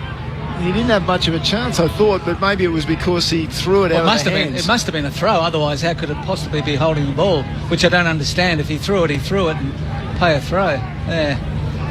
So Riccardi, we'll wait on the replay. Stephen can tell us what he thinks of that, as Riccardi comes in from 25 out, not much angle, and he makes a good job of it. So the Giants take back the lead. They surrendered it just a few moments ago. So the Giants get it back, and 7 goals, 143, plays 6-4-40 for the Gold Coast, and we're approaching time on in this second quarter.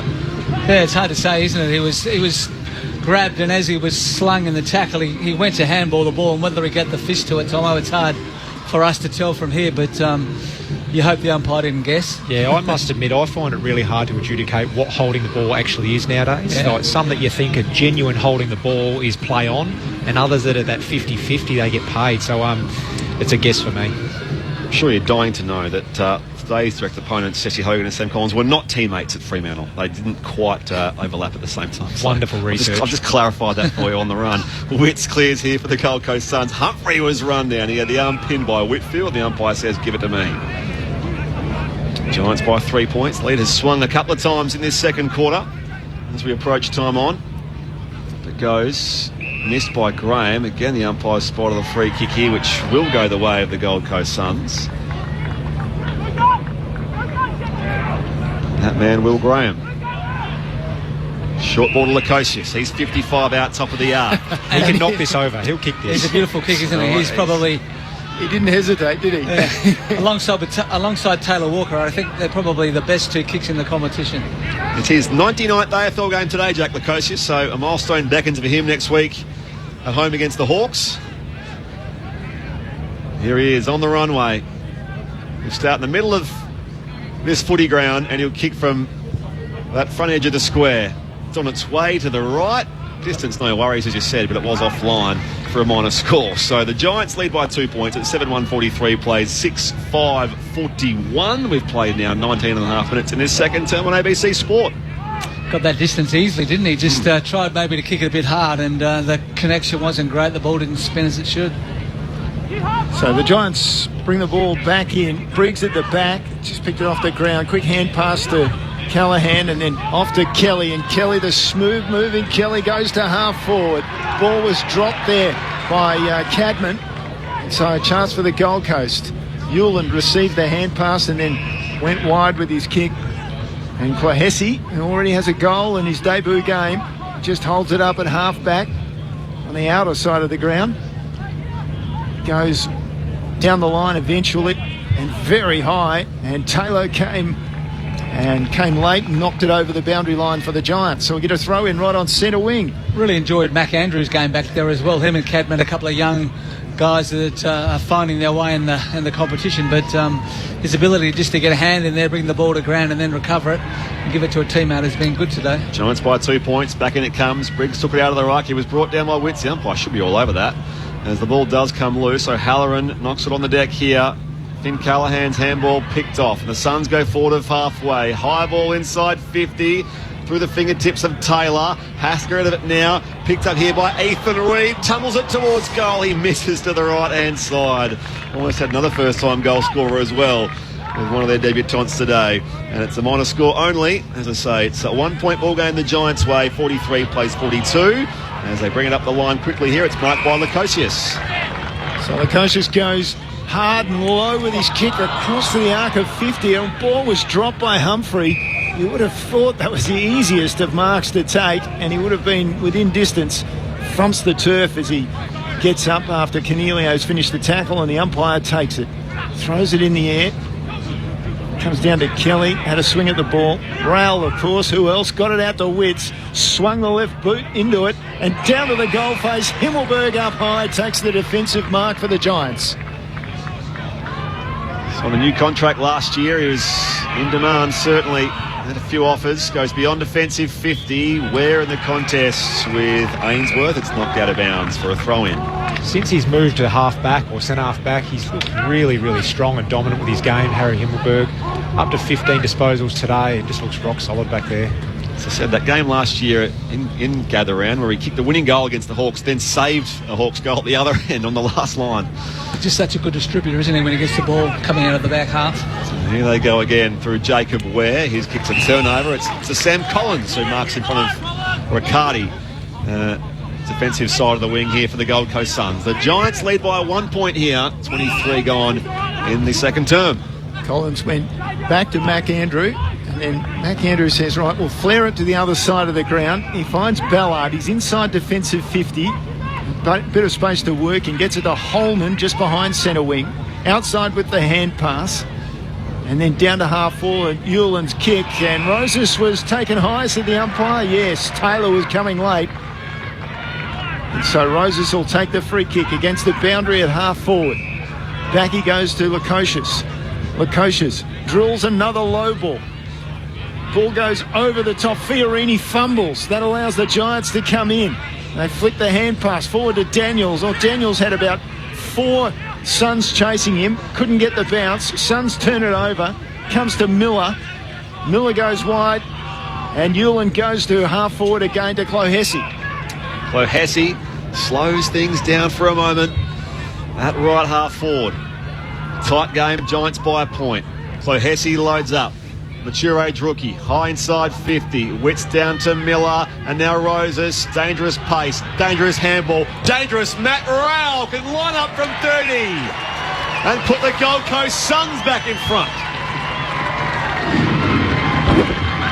Again, just great pressure on the ball from the Gold Coast. They're just not allowing the Giants to get their half-back run out of the defensive line happening at all today, except for the first part of the first quarter. Their defensive actions in the forward half have been really, really strong for the Gold Coast Suns. Matt Rowell just has been brilliant. He's remember his first 2 or 3 games, I think Brownlow best on ground votes, and then he had that knee injury that sort of slowed him down for a year or so, but he's come back now. Shoulder, wasn't it? Shoulder. Yeah. Shoulder, was it? Down in Geelong, I reckon. Yeah. He's come back now as... haven't we got some exciting young midfielders in the competition that, inside guys that can win the ball hard, and then on the spread he can get you as well. So turning into the complete player. Gold Coast 7-6-48, Greater Western Sydney 7-1-43, 24 and a half played, second quarter. Briggs up high in the middle, and Rowell came out of there, smacked it, and then got it out to Clohessy by hand. Anderson was involved as well. Further wide for Lukosius near the boundary line, pulled down. Umpire says throw it in. Bedford the tackler there. Ambulance personnel are out on that side of the ground, just sitting enjoying the match. Hopefully not required today. Hopefully. They were required yesterday, obviously, with the Eagles. So ball out of the ruck contest, down towards half forward for GWS. Collins with another good, impressive, solid intercept mark for the Suns. Runner-up in the BNF last year, past the 100 games milestone as well. Collins, his kick's a shocker though, picked off by Kelly. Daniels goes inside 50 for the Giants and spots up Toby Green. And he's 40 out, almost directly in front. Yeah, Sam Collins, just a little bit too much air in the ball, wasn't it? And the players these days just sit off their opponent enough to say that, yeah, take the chance if you think you can hit him, and they read the cues. They're able to get in there, intercept that, and the ball come back to Toby Green. So he'll be looking to put through his second for the day? Third for the day. Yeah. So that's his best effort so far this year by way of goals. The Giants skipper. All-Australian captain last year. 3 blazers in his career overall. Toby Green with a set shot from 40. Makes no mistake. That's his third. And the lead swings again. The Giants back ahead by a point. 8-1-49 plays Gold Coast 7-6-48 as we approach half-time here on ABC Sport. This is Gather Round with Stephen Williams and Scott Thompson. You mentioned Sam Collins, and he's done so many strong things throughout the first half of this football game.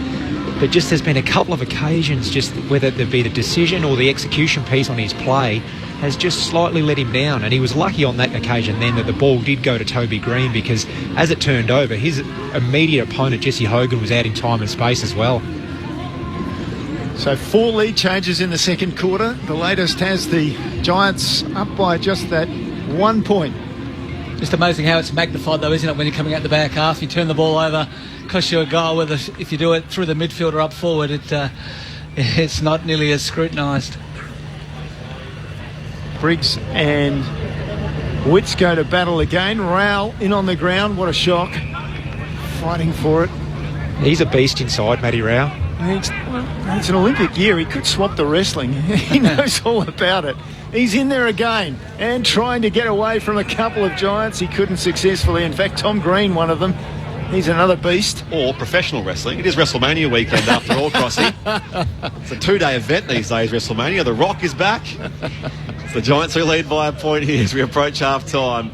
Through traffic, Cornelio hands to Kelly, back to the former skipper Cornelio, tumbles a high ball towards half forward. It worked out okay for Daniels, facing his own attacking goal. He marks front edge of the square, loads up here, deep to the goal square. Hogan out the back, it's bouncing and it's through for a minor score. Or is it out of bounds? Did it go that side of the post? There is a point. It's going to be just a 2-point lead now for the Giants with 28 minutes on the clock here in the second quarter. Lukosius considering his options. He wants to come to this broadcast side. Eventually he decides, yep, that's the way. Beautiful drop punt kick. Long. Perryman almost pulled it in one hand for the Giants. Flicked it back on the ground to Cornelio. Drives at 25 from goal. Off hands. Brown was there. Dribbled towards goal. Across the face and through for the minor score for the Giants. Extending the lead to 3 points at the 29-minute mark of this second term. Just really locking the ball in. The Suns just need to get a couple of kicks, a couple of marks just to slow the game down a little bit. And from fullback Lukosius, it was pinpoint precision to Bodie Euland. Euland has it at left half-back right in front of us. Thumps it up the western wing here at Mount Barker. Running start from Buckley coming in. No mark attempted. Knocked away here for the Suns and Fiorini. Slaps boot to ball now, going inside 50, but Taylor gets the better of Ben King. Works it away here for Perryman. Off to Himmelberg. They can rebound here, the Giants on the outer side. Awkward half-volley pick up for Josh Kelly. Turns the opponent inside out, goes up the line now, where it's marked by Whitfield. And the Giants hang on to a 3-point lead as we approach half-time. How classy was that from Kelly? So Whitfield, just from half-back, just keeps the ball low and hard, and coming to meet it on the chest was Lukosius for the Gold Coast. So just behind centre wing, his deliberate pass inside was very good. Found the first gamer in Graham. Graham's kick scrubby. Oh, gee, was awful. He'd want that back. Intercepted straight away by the Giants, and they sweep it out to Whitfield. By hand to Kelly. Got around one. Miller approaches him. Got the hand pass out towards Himmelberg. Roses is down behind play. We'll keep an eye on that. It's come across to Iden, and he was pressured, and well done by Walter. Forced the mistake. Iden threw it. Walter free kick centre half forward for the Suns. Jed Walter. Looks like he's almost going back, doesn't it? It's the same part as where Lukosius had a shot from a short time ago. He's a big lad, so he's taking a Ben Brown type run-up. He's going back to the centre circle. Right back to the bullseye here, Jed Walter. He kicked his first goal in AFL footy. He's thinking, I might go for number 2. Rivalling Ben Brown from distance. Absolutely. I'd love to see a big torp come out, but I don't think he will. No, he's holding it for a drop punt here. He'll connect from all of 60 metres. It's off to the right-hand side, much like Lukosius, and this is punched through on the line by Buckley for a minor score. So it's the Suns to 7-7-49. They trail the Giants 8-3-51. Just tick past the half-hour mark here in this second quarter. Just probably a little bit unrealistic to be kicking from that far out. Whether you should just hang on and try to spot somebody up inside 50. So the Giants bring it in onto this broadcast side. Andrew picks it up, hand pass to Rowell, slips it out the back to Anderson. He was on his non-preferred and he kicked it with the outside of the right foot. Then he was dumped, and so it'll be downfield free kick. The groan, I think, came because it wasn't much in it. He's going to have a shot too, because there's only no seconds left. So we'll get a shot after the siren at half-time. And the kick will have to go every bit of 55 metres from Fiorini, who likes to swing out on his left foot, so he'll have to slightly adjust his run in. And he's backed up to near where the races are. So Fiorini, in he comes. This for the Gold Coast to grab back the lead. Smacks it off the left foot, got good connection, great distance right on the line. Through for the minor score. Now, does it count? I think it should, because it came off hands, and it does. He's waved the flag, yep. So it's a 1-point game at half-time. It's Gold Coast 7-8, that should be now. 50. The Giants 8-3-51. We'll get confirmation of that, Spriggy. Champion Udder says 7-8-50, so you're right. There we go. There's our score. So a 1-point game for the Giants here at the major break in Mount Barker. You're with Brett Sprigg, Neil Cross. Our experts are Stephen Williams and Scott Thompson. The goal kickers in this game so far. Toby Green kicked his third in that second quarter. A couple for Jesse Hogan, singles for Aaron Cadman, Jake Riccardi and Callum Brown. And for the Gold Coast Suns, Ben King also has 3, while it's singles for Fiorini, Walter and Sam Klahesi on debut. A tight game with, say, 4 lead changes in that second quarter here in the Adelaide Hills. So the expansion derby is, for now, a 1-point game the Giants' way. The thoughts of Scott Thompson and Stephen Williams here at Gather Round. Really enjoyed that first half of footy. A lot of turnover between the arcs, or just inside each other's 50s, but what I have really liked is a couple of key matchups at either end that have been really intriguing throughout the first half of footy, and that's Ben King and Sam Taylor. We're so accustomed to Sam Taylor taking intercept mark after intercept mark, and he's only had the 1 today and only the 3 possessions. But on the other hand, Ben King's kicked the 3 goals for the first half, so he certainly takes the points there. He's been really strong. And then at the other end of the ground, the Jesse Hogan-Sam Collins matchup, we've talked about that a little bit, and Sam Collins, as much as he's had some really strong moments, taken some strong intercept marks, there's a couple of times where his execution piece after that has really let him down. And on the flip side, Jesse Hogan's been able to really do some positive things and impact on the scoreboard as well.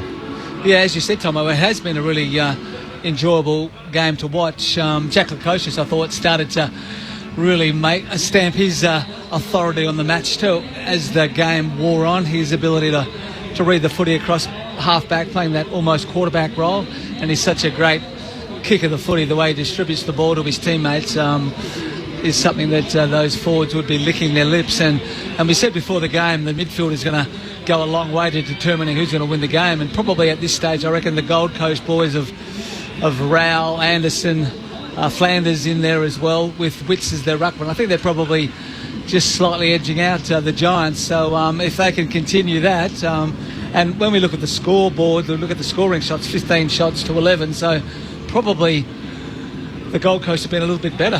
They probably just turned the ball over a couple of times in areas, and the Giants have made them pay. But it's an exciting game of footy, and different styles, but both are standing up okay. And whoever probably ends up making the least amount of mistakes coming out of that back half through the middle into their forward half will win the game.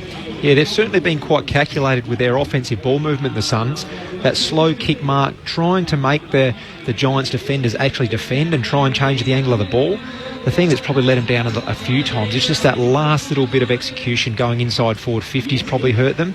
And then on the other side with the Giants' offensive ball movement, we haven't seen what we've become accustomed to there with that handball run and gun chain off the half-back line. And that's a reflection on the Gold Coast's ability to really apply some strong forward half pressure at times throughout that first half of footy. Yeah, that's the Giants' trademark, isn't it? That, you know, the likes of Whitfield coming off that half-back line, Kelly another one that, and the way they distribute the ball, they're beautiful kicks. So full credit to Damien Hardwick. He understands that that's the way the Giants like to play, and good coaches take away the opposition's one would, and he's certainly done that so far in this first half. Yeah, Whitfield's certainly been one for me. He's had the 11 kicks, 12 disposals for the first half, but we're so used to him seeing that beautiful ball movement and execution from him. But today there's been a couple of kicks that haven't come off the boot the right way. There's been more pressure applied to him, so he's under more pressure as he is executing, and we haven't seen that beautiful clean, crisp ball movement from him. And it's probably coming from a bit deeper back, and he's not able to link up and get that one back, so he's not kicking the ball inside the forward 50 now. It's probably 80 metres out, and the Suns have been able to actually win the ball, tread it over there and then go back forward themselves. They've revised that Fiorini shot at goal, by the way, so it is no score. So no score. This tends to happen sometimes. They look at it during quarter time and half time, and it's now a 2-point game. So it's the Giants 8-3-51, the Gold Coast Suns 7-7-49. So 2 points the margin at half time. 0437 774 774. If Matt Rowell took up wrestling, would he have to lick or eat some canvas before a battle, says Dean? Of course, he does the grass thing, doesn't he? What would his name be? What would his wrestling name be? Rowdy Row. Rowdy Row. Like I'm thinking of Rowdy Roddy Piper or something like that. I don't know. Something that's... you need something more like, the World Destroyer or something. Isn't that more WWE? Yeah, you can play off the red hair maybe and do something like that. Enjoying the Rowdy Ranger. Enjoying the broadcast during our drive back to Perth from Williams after celebrating Tim and Rachel's wedding on the farm. I can't verify this, but this correspondent, who's not given a name by the way, says Cam Bancroft is in the back seat eating a lemon. Well, if that's true, shout out to Cam Bancroft. He's a lovely guy at Bangers, and nothing riles up WA sports fans more than his non-selection and continued overlooking in the Australian Test team. Well, it's been happening to South Australians for years. So. Yeah. I don't know if telling to move to Victoria or New South Wales. I don't think if that's just a complete G-up, and I hope I'm not defaming Cam. Eating lemon's not defamatory, but it is unusual. But he can be an unusual guy sometimes. G'day, boys. Enjoying the call and special comments from the boys. Very comprehensive. Maybe Hardwick is the answer for this Gold Coast side, says M from Melbourne. Neil in Coburg, Victoria says, as there is less media exposure, why would a player pass up the opportunity to play in New South Wales or Queensland? Jesse Hogan, an example of lower height. And that's so different to when he came to Freo. You look at the raps on him as being obviously a high draft pick and all of that coming into Fremantle. It is a football fishbowl, a bit like being in Adelaide, where there's so much focus on someone coming across or coming back to their home state. It didn't work out for him, and he had a lot of things going on in his life. His dad was quite sick and has since passed away, sadly, and had a few things going on with his own mental health, obviously, but he has turned things around. He went to Sydney, lived with Shane Mumford for a while, and mummy's family and kids and sort of all that sort of stuff, and just really became quite grounded there, and the Giants love him, and obviously the contract extension during the week for another couple of years. He leads the Coleman. He's got those 14 goals on the year so far. He's having a great time at the Giants, so I appreciate certainly how different it must be in New South Wales or Queensland for those guys. Yeah, absolutely, and we saw him early on when he was at Melbourne, just the football ability that he had, and there was a little bit of hype surrounding that, and then obviously the big move back to his hometown and what comes with that, and clearly when he has external things happening in his life, being in that fishbowl in Perth as you touch on, and some own mental health issues, it's great to see him in an environment now where he's thriving, away from all the limelight, where he can actually just go and train, go and play without overthinking too much, without having the camera and spotlight in his face, and you now see his true footballing ability on show. Yeah, and some guys love it, don't they? I'm not sure what sort of lad Harley Reid is, but he's certainly getting a lot of hype in WA, and he might just love that, and that might drive him and make him a better player. But some other guys too, when you're not going well, it could ruin you, and it's great to see Jesse back, happy and playing well. Half-time here at Mount Barker, where the Greater Western Sydney Giants lead the Gold Coast Suns by 2 points. It's 8-3-51 to 7-7-49. Later on at the Norwood Parade, it's Richmond versus St Kilda. and Collingwood v Hawthorn at Adelaide Oval. A reminder, of course, you can hear every coverage, every game uninterrupted on the ABC Listen app. Just look for the AFL or AFL Extra button on that fantastic app where you can stream all of our ABC sport content. Okay, halftime here. More from Stephen Williams and Scott Thompson coming up shortly, but right now, time for ABC News.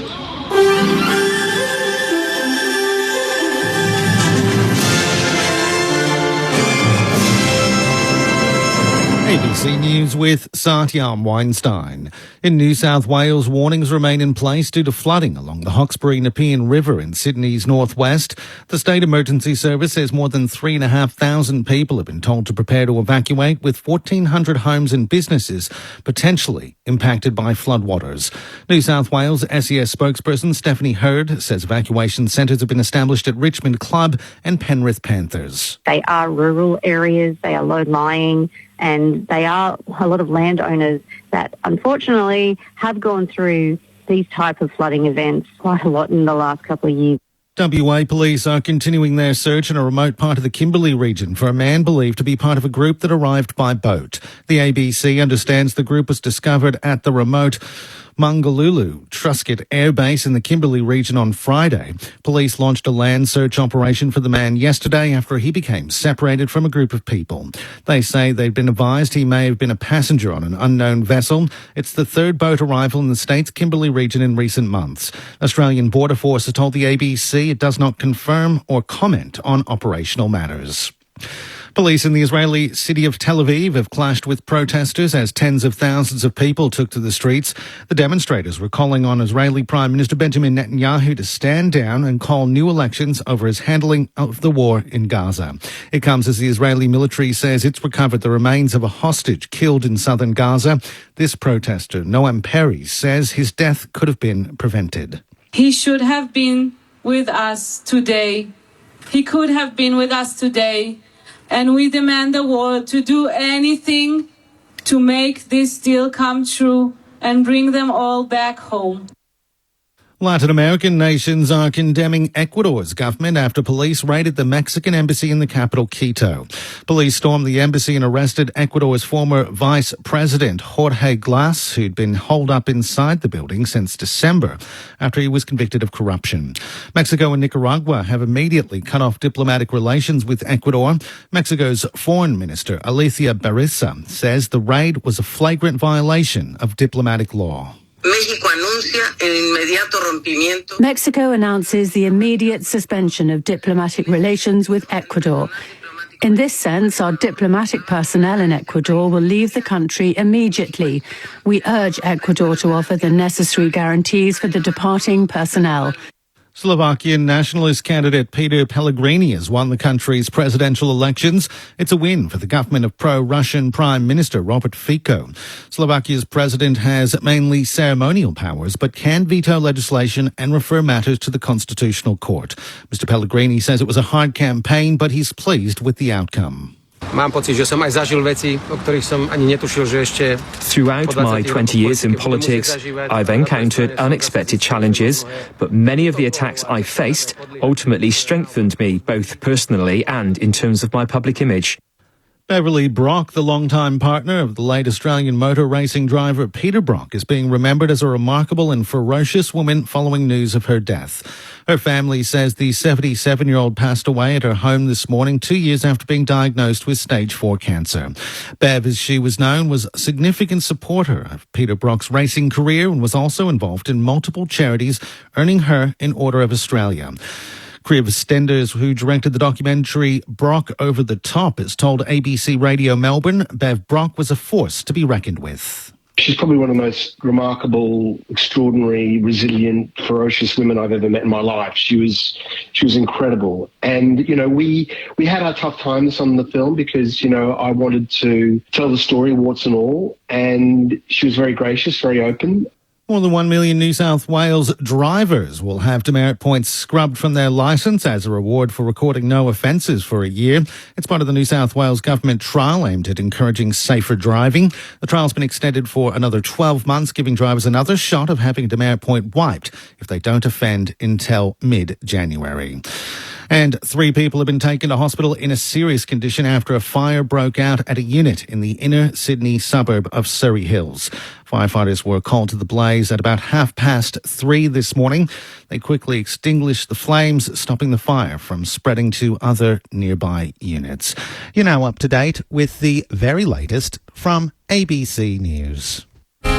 If you love country music, you'll love ABC Country. You get a fast car. It's Australia's home of country music. The music you grew up with. You'll be the captain. All the latest country hits. I ain't proud of all the punches that I've thrown. And emerging artists. Because, baby, we've been up 24 hours commercial free.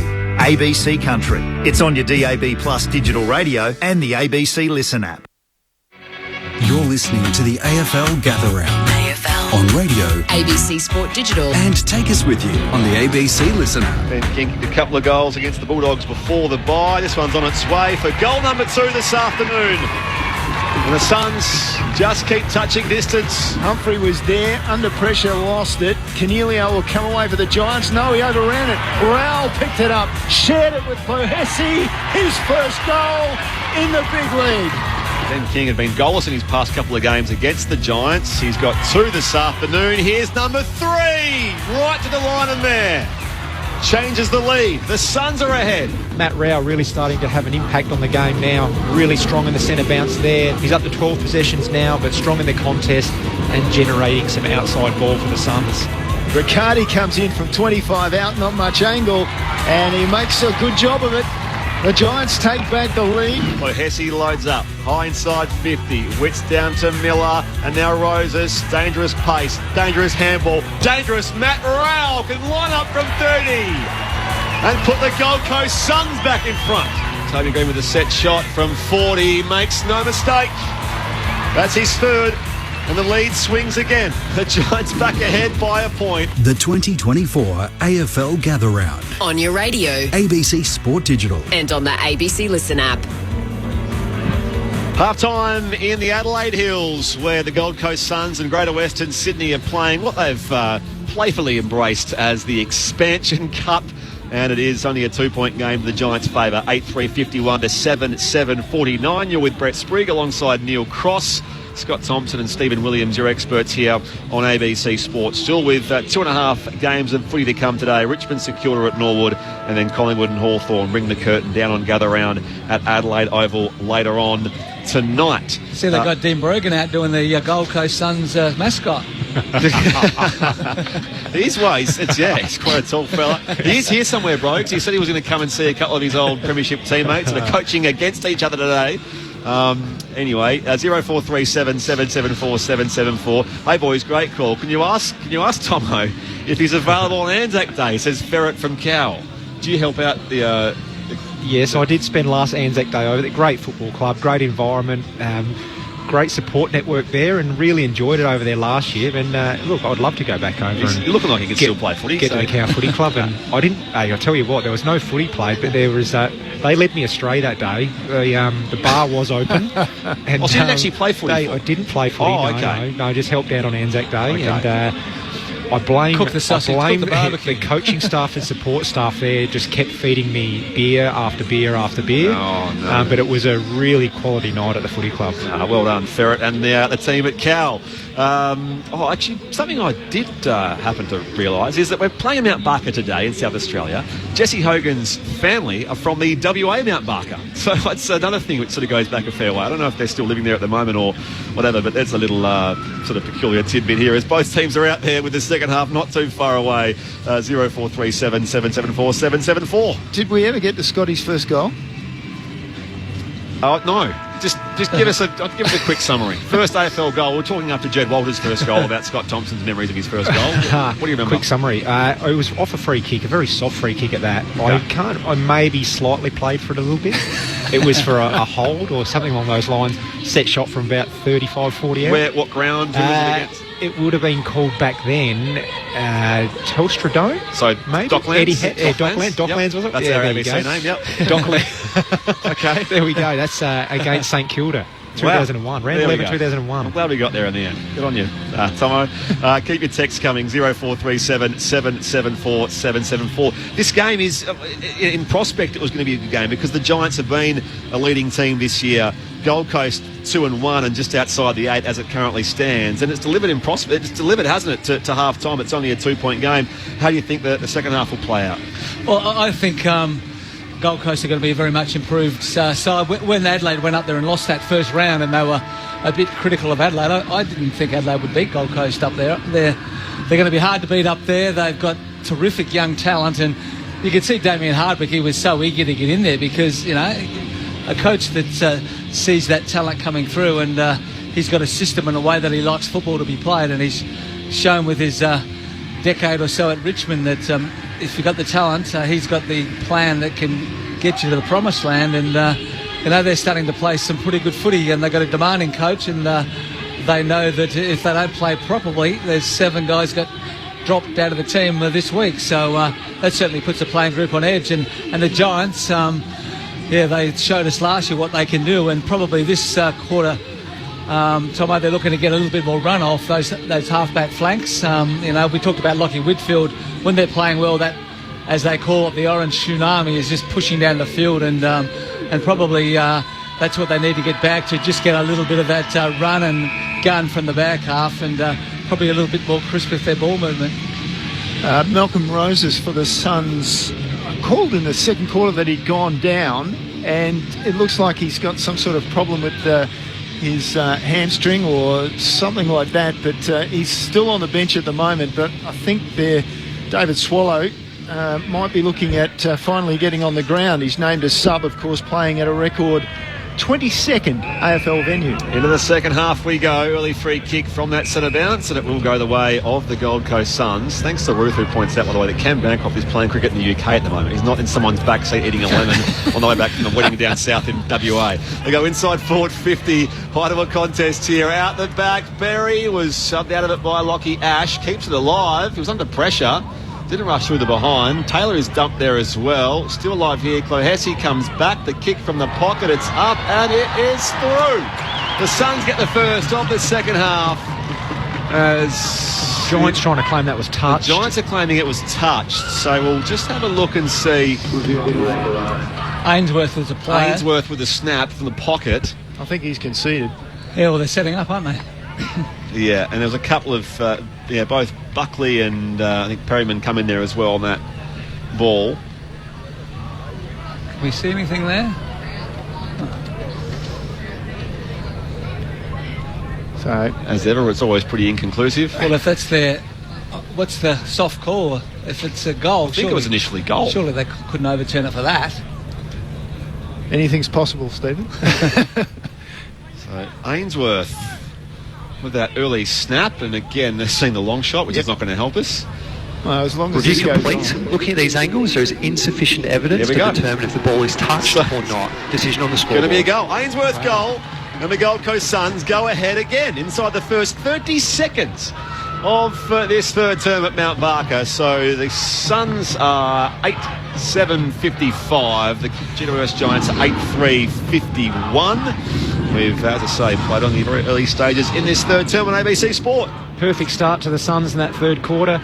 Now, that was a really soft free kick to Humphrey in the middle of the ground that generated that forward play there. I'm not sure what it was for, but from the naked eye, it was something that was very, very soft. So quite lucky to have the ball that deep in their forward 50. The Suns. And Lockie Ash had the ball on the line. Well, just take it across. Well, it's almost like the players still aren't 100% sure on what you should be able to what you can and what you can't do there. But he had someone right up his backside. Just a rush behind would have been easily done. So, after all that, 4 points the margin in favour of the Gold Coast. 5th lead change of the game. And Witch with a tap yet again.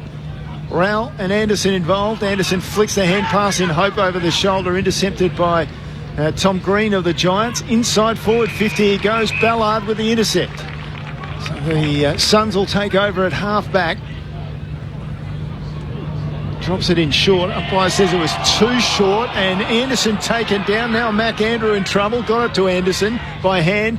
Flicked the kick out toward Ainsworth. Iden pushed him off the ball and back behind play. We've got a free kick going to the Giants. Mac Andrew offending, and Toby Green pointing the finger at Mac Andrew, who in turn is pointing the finger at Toby Green. Toby thinks it's Christmas. That's two free kicks today. And they're still going at it. There's still a few words spoken there. He certainly got dumped. Or just slung him. So I didn't see what happened there. Toby grabbed hold of Mac Andrew in the tackle and actually slung him, and his head hit the ground, and then Mac got back up and threw Toby down. So probably retaliator got caught again. Yep. So Toby Green stands just inside the centre square. Mac Andrew on the mark is about 40 from goal, and it's just to the right of the goal face at that northern end of the ground, and Toby Green connects well enough. He was a little bit doubtful off the boot, but he's kicked his 4th of the game, and we have another lead change. The Giants go to 9-3-57, plays 8-7-55, and we've gone through 2 minutes of this third term. That hurts, doesn't it? You just can't afford to get into a scuffle anywhere on the ground these days, can you? When you've got an umpire standing there watching what's going on. So this game's certainly delivering, and Toby Green is as well. 2 goals 5 before today. He kicked 3 goals 4 last time these sides met, round 19 last year at Monica. And they play their swing of Canberra home games. Saints next week, then on Anzac Day.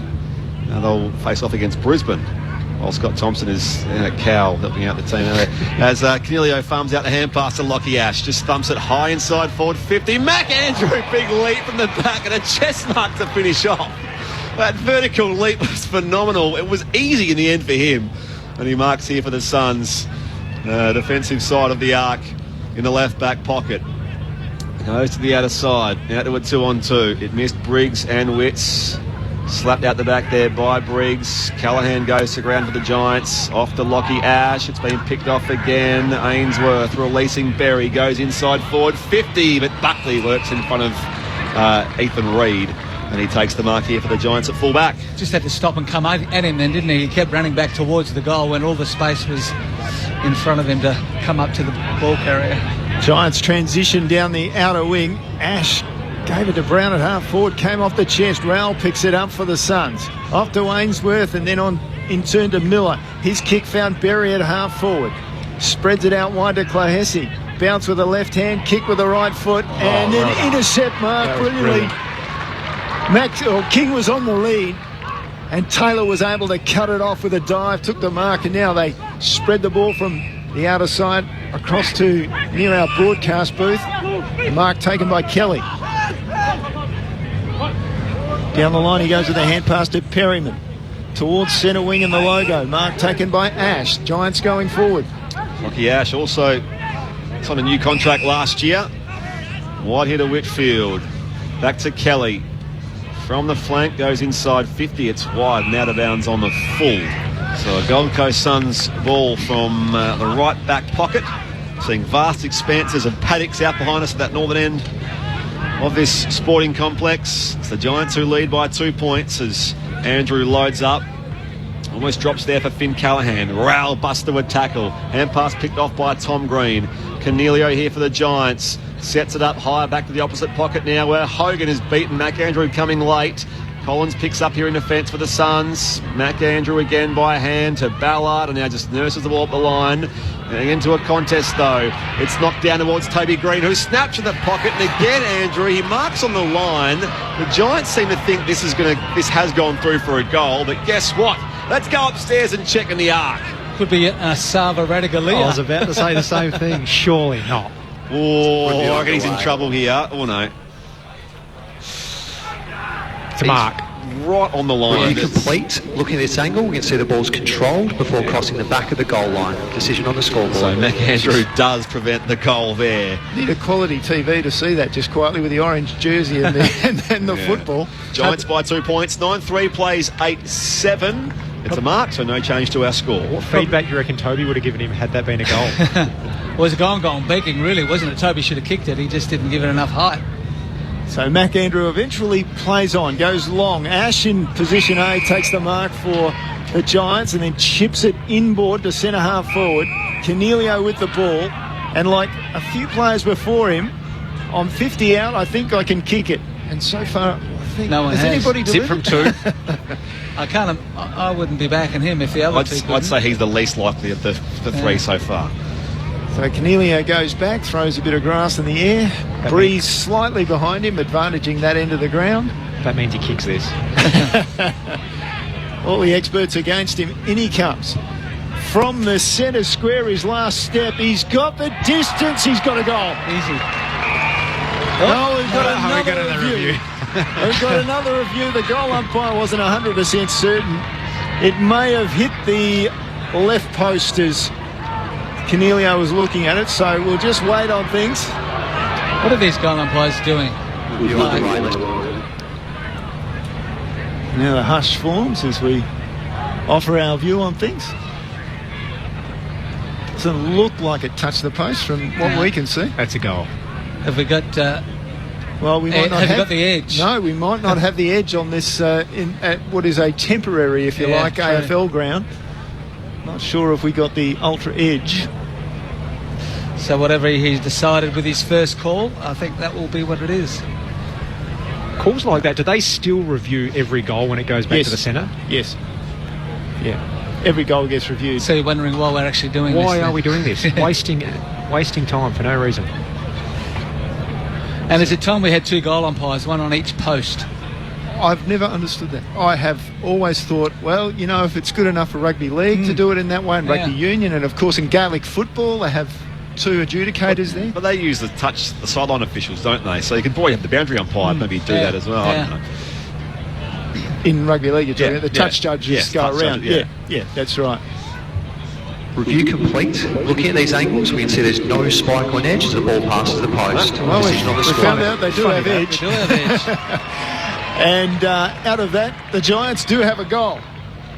And so, we've got to get back to the score after all that. It's GWS leading by 2. No, they haven't put the goal up there yet. It will now go to 10 goals. So it'll be 10 goals, 363 plays. Gold Coast 8-7-55. Everybody slow today, including me. So things are a bit slower in these rural surrounds, aren't they? It's all part of the charm.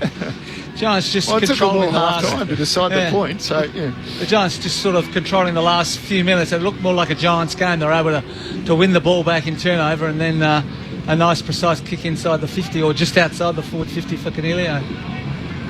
Stephen Cornelio with the goal. The vice captain passed the 200 games mark last year. Still a very important cog, if you like. You call him cogs in that GWS team.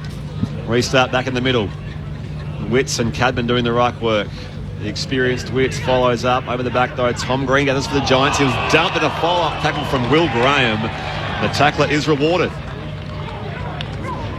He does have a ready-made physique, the debutant Will Graham. That was the big raps on him from Brett Bellidio, we heard from during the week. Goes high inside forward 50. Himmelberg opted to spoil toward the boundary line where it's out of bounds near the junction of 50. Bit stiff, Tom Green. Like that's another rule when it comes to the holding the ball. Where's his prior opportunity? Picked it up immediately, smashed into the turf. Giants by 8 points here. 10-3 plays 8-7. Back in it comes. The forward pocket for the Suns. Witts down here. Iden slaps it away for the Giants. And a dump and a peak tackle down there was Sam Clohessy. This time by Tom Green. He turns tackler. That was a bit in that. That was a mismatch, wasn't it, those two?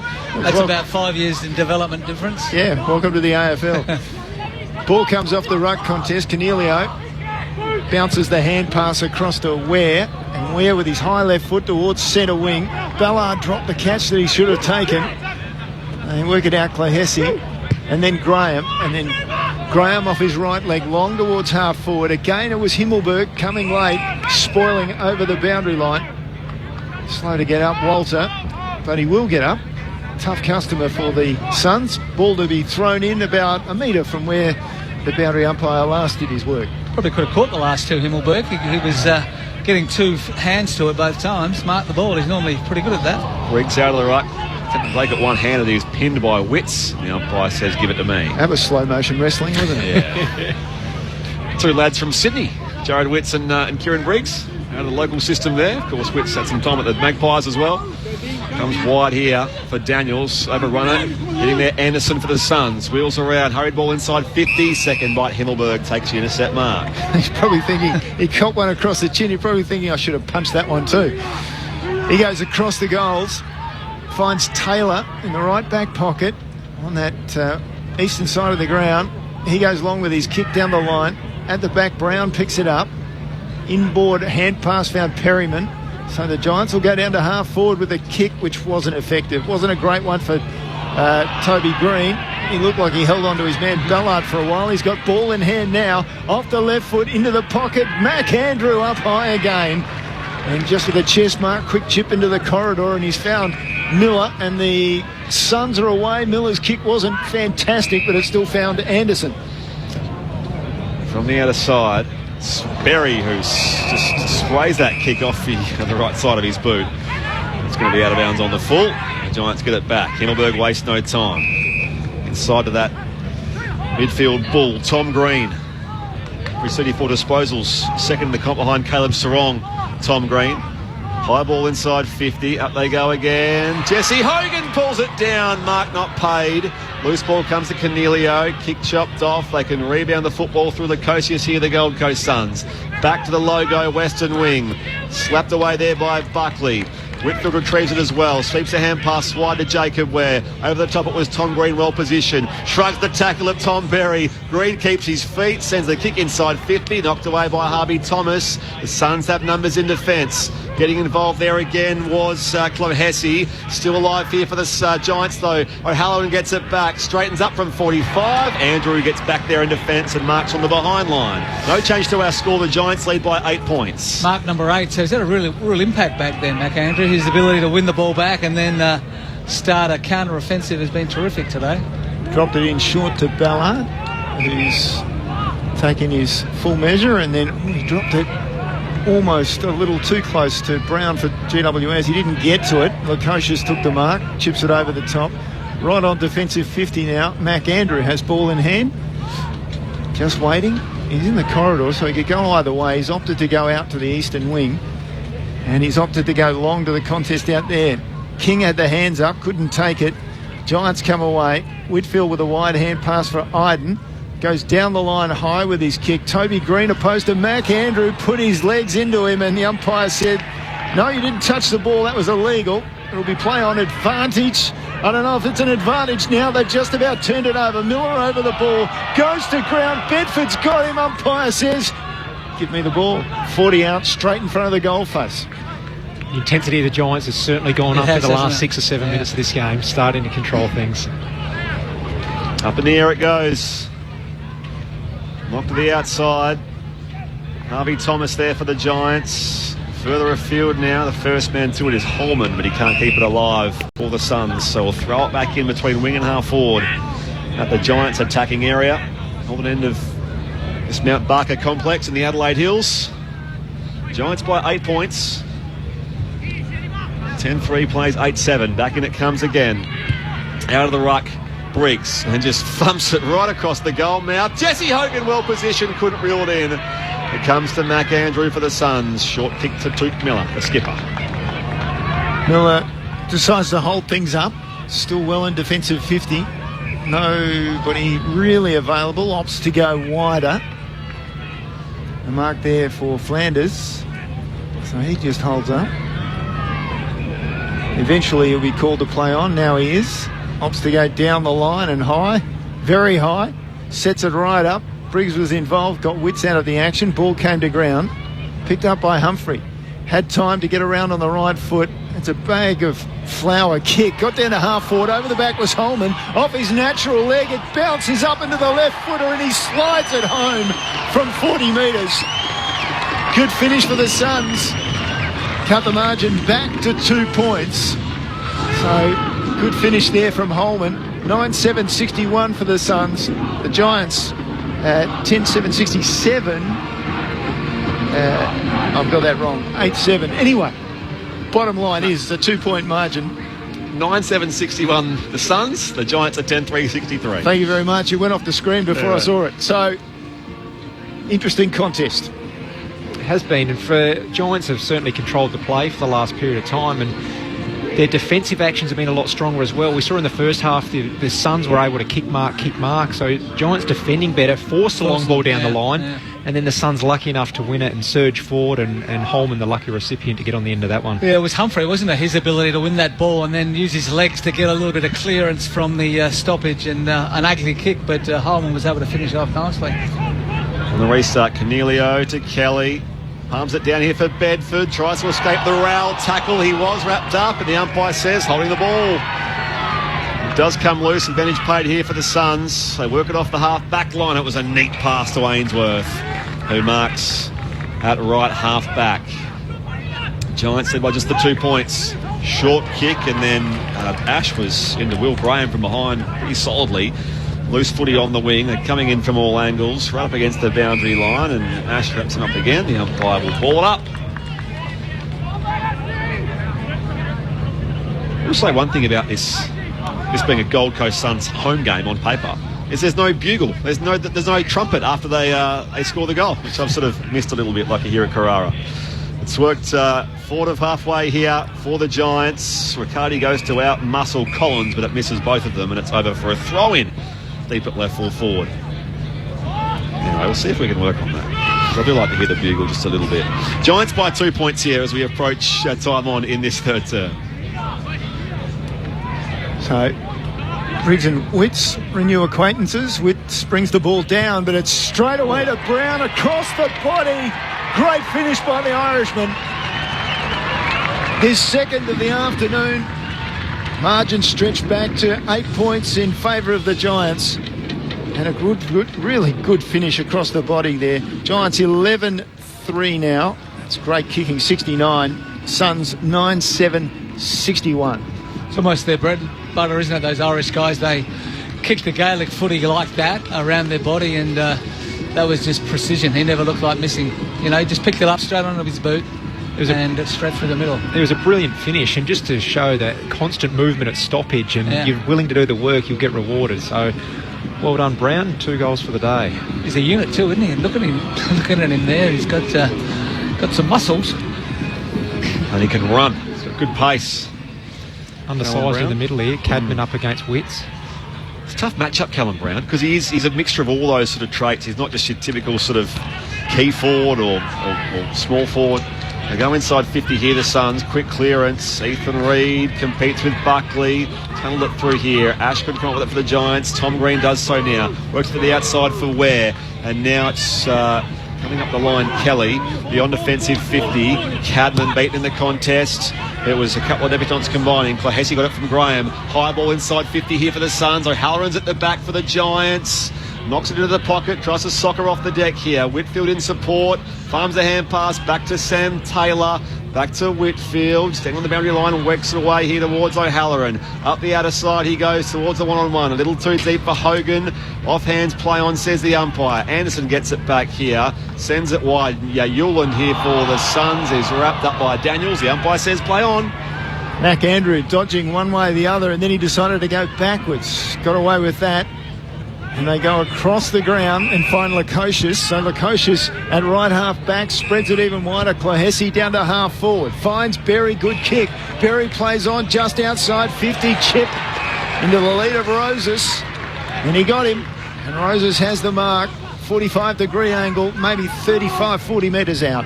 Yeah, just really good work to bring the ball. It went out the outer side by the Giants. The Suns were able to win it back. Change direction, bring the ball back in the other side, so there was space to lead into, and their kicking was really nice, and the opportunity now for Roses to kick his first for the day. So Roses, see how his legs are. His right thigh tapes fairly heavily, has no effect on the kick though. He was very happy with it off the boot, and for a very good reason. So they've narrowed that margin again. Suns move along to 10-7-67. Giants 11-3-69. And it's been seesawing third term to this stage. We've called his name a few times today, but Mac Andrew again started that play, and it wasn't necessarily pretty, but his ability to stay composed and change the angle of the ball, and then we saw the width that the Suns players were able to hold to generate that forward 50 ball movement there. But Mac Andrew now up to 23 disposals, and for a guy that's only played 21 games of senior football, geez, he looks well composed today. He does, doesn't he? He's his ability to play on talls or shorts as well, so he's a very versatile player. So back to a 2-point game. The Giants have their nose in front. Time on in the third term. Up it goes. Cadman competes with the Witts, although Witts got the better of him in there. But the free kick will go the way of the Suns. Raoul was dealt with a little overzealously by Tom Green. Similar kinds of player, aren't they? I don't just mean the physical attributes, Tom Green and Matt Raoul, but Matt Raoul does play on here for the Suns. Pumps it deep inside forward 50. Running start from Taylor in defence. Down to Whitfield. Back to Taylor. And now off half back. Finn Callahan to Iden. The president just thumps it back to the wing here. Towards Lukosius, as it turns out. He's struggling to get control of the ball. Giants come in. They have the numbers. Flicked away towards Jesse Hogan. Oh, he tried to chip it over the top. Wasn't fantastic. And Collins came up, would have been his direct opponent, I think, in the end. Took the mark, the intercept mark, and then goes to Ballard at centre half back. So they've gone from the broadcast side out to the eastern side to Hewland. At the point of the square on that eastern side of the ground at half back for the Suns, he just slows things up. Just a contrast, isn't it, in both sides, the way that they use the footy. The Suns are certainly a lot more measured. Hewland deep kick to half forward. Taylor spills it down. Holman here for the Suns. Just hurries a kick towards the pocket now, where Ethan Reid is tangled up with Jack Buckley, and it's over for a throw-in. 30 around from that left behind post in front of the packed Southern Hill. There's like an outdoor food court behind the goals at that end. Just the atmosphere here is tremendous. Lots of footy colours, a lot of Gold Coast and Giants fans, but footy colours everywhere. And back in it comes. Himmelberg, first hands to it. It comes loose to Matt Raoul. Turns across his body here. It was going up for Ethan Reid. Berry crashes the pack. So too Holman. Quick ball on boot, but it's picked off here by Ware. And now Lockie Ash for the Giants. Oh, and then he hand passed it inboard. That wasn't a great decision. The Suns had numbers and coverage, and Holman forces a ball up. Still inside 50 for the Suns. Just great pressure by the Suns. They know the way the Giants want to rebound, and they were able to put enough pressure and cause the stoppage. Witts pushed Cadman off the ball, but then couldn't get possession. Finally came to Miller, though, to Anderson, then back to Lukosius. Off a step, inside 50, 25 from goal. Taylor had hands on for the Giants. Himmelberg had the ball. Roses, though, snapped it over the head and has kicked another goal. 2.25 for Roses. He just had half an inch, and that's all he needed. And so now we have another goal, another answering goal. It's just goal for goal in the third quarter. And the Giants really paid a price there. Gold Coast go back to the lead. 11-7-73 plays 11-3-69. And still plenty of time to play out in time on in the third term. We've just seen glimpses again in the last few minutes of that forward pressure that we saw throughout the first half of footy, and the ability there. It goes to show, if you're clean off the ground, how much more time and space it can give you to execute in front of goal by Roses there. Yeah, it was all class, wasn't it? Just one grab onto the boot, knew where the goals were. It's just been a great display by Gold Coast. You can understand them dropping away when the more fancy Giants come at them early in this quarter, but they're able just to hang in there and hit back. It's been a great display. 7th lead change of the game by your count, Crossy. 6 or 7. Anderson gets it back out here. Cadman over the back. Finn Callahan to Whitfield bursting by. Hurries it to the outer wing, or the members wing in fact, where it's marked by Callum Brown. And he can load up going inside 50 now. Got a couple of targets. Hogan back of the pack reaching for it. And Lukosius finds the salvation of the boundary line. To answer your question, yes, 7. 7 lead changes in the game here. So Gold Coast lead it by 4 points. 28 going in this third term. Richmond St Kilda up next. We'll preview it at three-quarter time here with Corbin Middlemass. And it comes again, tapped out the back cleverly from Cadman to Brown. Flying shot on goal, it's missing the lot. Out of bounds on the full. It's back here for a Gold Coast ball from right full back. It'll be Jack Lukosius, who started his SANFL career in a final, was picked in a final first up. Such was the promise of the then 16-year-old, I think he was, when he played that final for the Eagles. Chips the ball across, and then it finds its way to Anderson, still in the hands of the Suns. Anderson goes long out of defence, out towards Collins. He got under the ball and there was a push on Himmelberg. Collins was going to mark unopposed because Himmelberg had been pushed to ground by Holman. So he takes the free kick for the Giants. Just on the logo on centre wing. Drives it back to half forward for the Giants, into a lot of space. Hogan picked it up, just handballed in hope over the top. Brown almost slid it through on the ground, just for the minor score. There's a Giant there got collected on the way through too. Lukosius gets up limping. I think he was kicked in the leg as the follow-through came from Brown. So 3 the margin in favour of the Suns. It's out there with Flanders in the right back pocket. And now Miller drives it beyond defensive 50. King, big pack grab, not paid in the end. Extracted by Iden, off to Callahan, and now Cadman for the Giants. Pops it high inside 50. Collins running start, intercept chest mark. Goes off to Flanders, quick hand pass, and now Lukosius tries to clear as well. He was dumped in the tackle after the fact. So it's going to be, in fact, it was out of bounds. So it'll be a throw in right in the junction of 50. Attacking side of the wing here for the Giants. It's the Suns, though, who lead by 3 points. 11-7 plays, 11-4. Approaching the half-hour mark of this third term. Witts palms it down. Callahan there for the Giants, though. Back to Cornelio. Straightens up on goal from 45, but wobbles back with the breeze, and he's got the finish as well. Cornelio has 2, and the Giants go back ahead by 3. It wasn't the prettiest kick, was it? But it found a way to go through the big sticks, and Stephen Cornelio doing what leaders do there, and his ability to finish and generate another goal for the Giants at a really important time of the game. Probably a little bit off, wasn't he, in the first half? We didn't really have much of an influence on the game, but as you mentioned, Tomo, he's able to step up when his side needs him.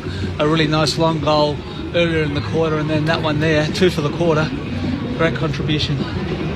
12-4, 76 for the Giants now. The Suns 11-7, 73.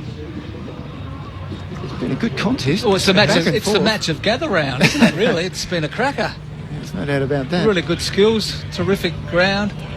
Expansion Cup. And out of the middle, Anderson for the Suns. Off to Powell. Out in the eastern side, the kick goes to half forward. Missed Holman by quite a considerable distance. Out over the boundary line, we'll get a throw in. We've gone nearly 31 minutes. It will go a while given the 13 reviews we've had on goal. They've been consistent, though, on the reviews. So there's still 2 minutes 44 seconds to go. Ball comes back into play. I thought he had one high. I thought he would get a free kick for high there. It comes to Cornelio for the Giants. Down centre wing. Powell got a bad bounce.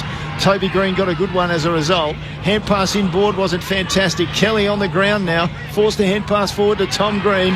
Off to Toby Green quickly. From half forward. Just bangs it long top of the square. And Mac Andrew, did he offend? Yes, said the umpire. Some sort of offence there. I didn't see what the signal was, but Riccardi is going to have a shot from point blank. He said hanging on, so we'll probably see in the replay there'll be a slight tug of the jumper, which I'm not sure, just because there's a little bit of tug of the jumper, it has to be a free kick. So Riccardi converts his second of the afternoon. Giants make it a 9-point game late in the third term. And it's the Giants at 13-4, 82 to the Suns 11-7, 73. We did see just a little bit of that handball chain off the half-back line there, didn't we? Now, it wasn't pretty. They had, I think it was Toby Green's handball to Kelly streaming through the middle, was probably a little bit hard and missed the body, but still his ability to win the ball on his knees and again release someone into time and space certainly set up that forward half. He's just got a little bit of jumper with his hand. Didn't have any influence on what happened in the contest, but the umpires will pay it. Margin hasn't gone beyond 17 points. That was early midway through the first quarter, the Giants' way. So it's been a tight game all up with 8 lead changes. It's the Giants in front here by 9 points. 23 the margin in the first quarter by 10 points. At the 10-minute mark. Yes. 23. That's the one. There we go. Sorry, cross it. Comes back here to Toot Miller. Down the corridor. Inside 50. Comes down to Harriman. And it's going to be a free kick here. So this is going the way of Jed Walter. Another marking infringement, which will go the Gold Coast Suns' way this time. Come on, umpies. Put the whistle away, Well, please. We're in a pretty good spot to watch that, weren't we, Tomo? And there's bugger all. Can I say that? Yeah. In that. There's not a lot in that. Not a lot in that at all. Last 2 shots on goal generated from relatively soft free kicks. It's a big penalty to pay, isn't it? Just for a slight infringement. 1 goal today for Jed Walter. Easy assignment here, pretty straightforward. 35 out directly in front, and he just misses to the left-hand side. There was nothing surer. As soon as I said it was pretty easy that he would miss that one to the far side. 11-8-74, the Gold Coast Suns trail GWS 13-4-82. We've played 34 minutes in the third term. Ash bringing the ball in for the Giants. Drops it in short from there. Cornelio with a mark on defensive 50. And right half back, Cornelio decides just to hoist it down the line.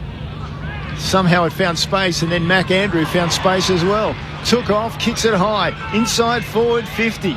The battle's on, and Taylor, middle of the pack, got King out of the way and took a strong defensive mark. Handballs now to Himmelberg. He wants somebody to come to him. Gives it away to Iden. Hand pass over the top. Ash now with a bit of room. Hand passes off to Whitfield, uses the left foot. He's good on both sides. Gets it down to centre wing on this broadcast side. Lukosius off the pack. Inboard he went to Humphrey, then Anderson. And they're running hard, and it's come to Berry. Beats one inside 50, short pass. Missed his man, Walter. Out of bounds in the right forward pocket. Chance blown by the Suns that time. Just both sides are showing the school level has been terrific, just the way they're able to move the footy, the quick hands to release a teammate into some open space. Back in it comes. Riggs and Witts, the rucks. Ash missed it there for the Giants. Whitfield lays the tackle on Will Graham. The umpire says, give it to me.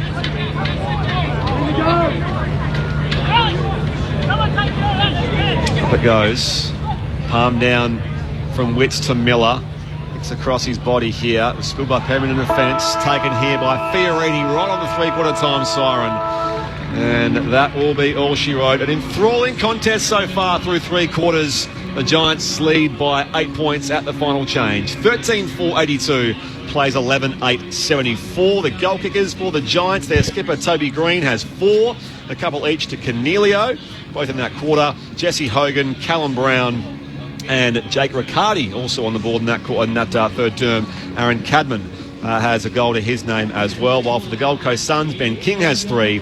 Rose has kicked a couple in that third term, as well as singles to Holman, Fiorini, Walter and Clohessy, also among the debuts today, and a first AFL goal for him. The Giants by 8 points at 3/4 time on ABC Radio, ABC Sport Digital and the ABC Listen app. This is Gather Round on ABC Sport.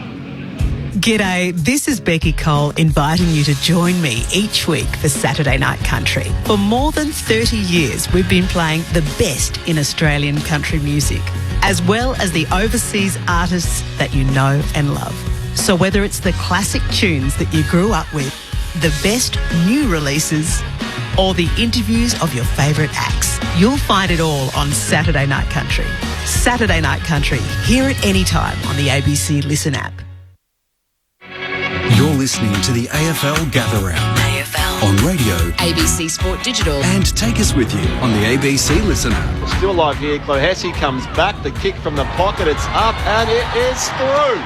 The Suns get the first of the second half. Mac Andrew on the mark is about 40 from goal. It's just to the right of the goal face. Ground and Toby Green connects well enough. He was a little bit doubtful off the boot, but he's kicked his 4th of the game. Have another lead change.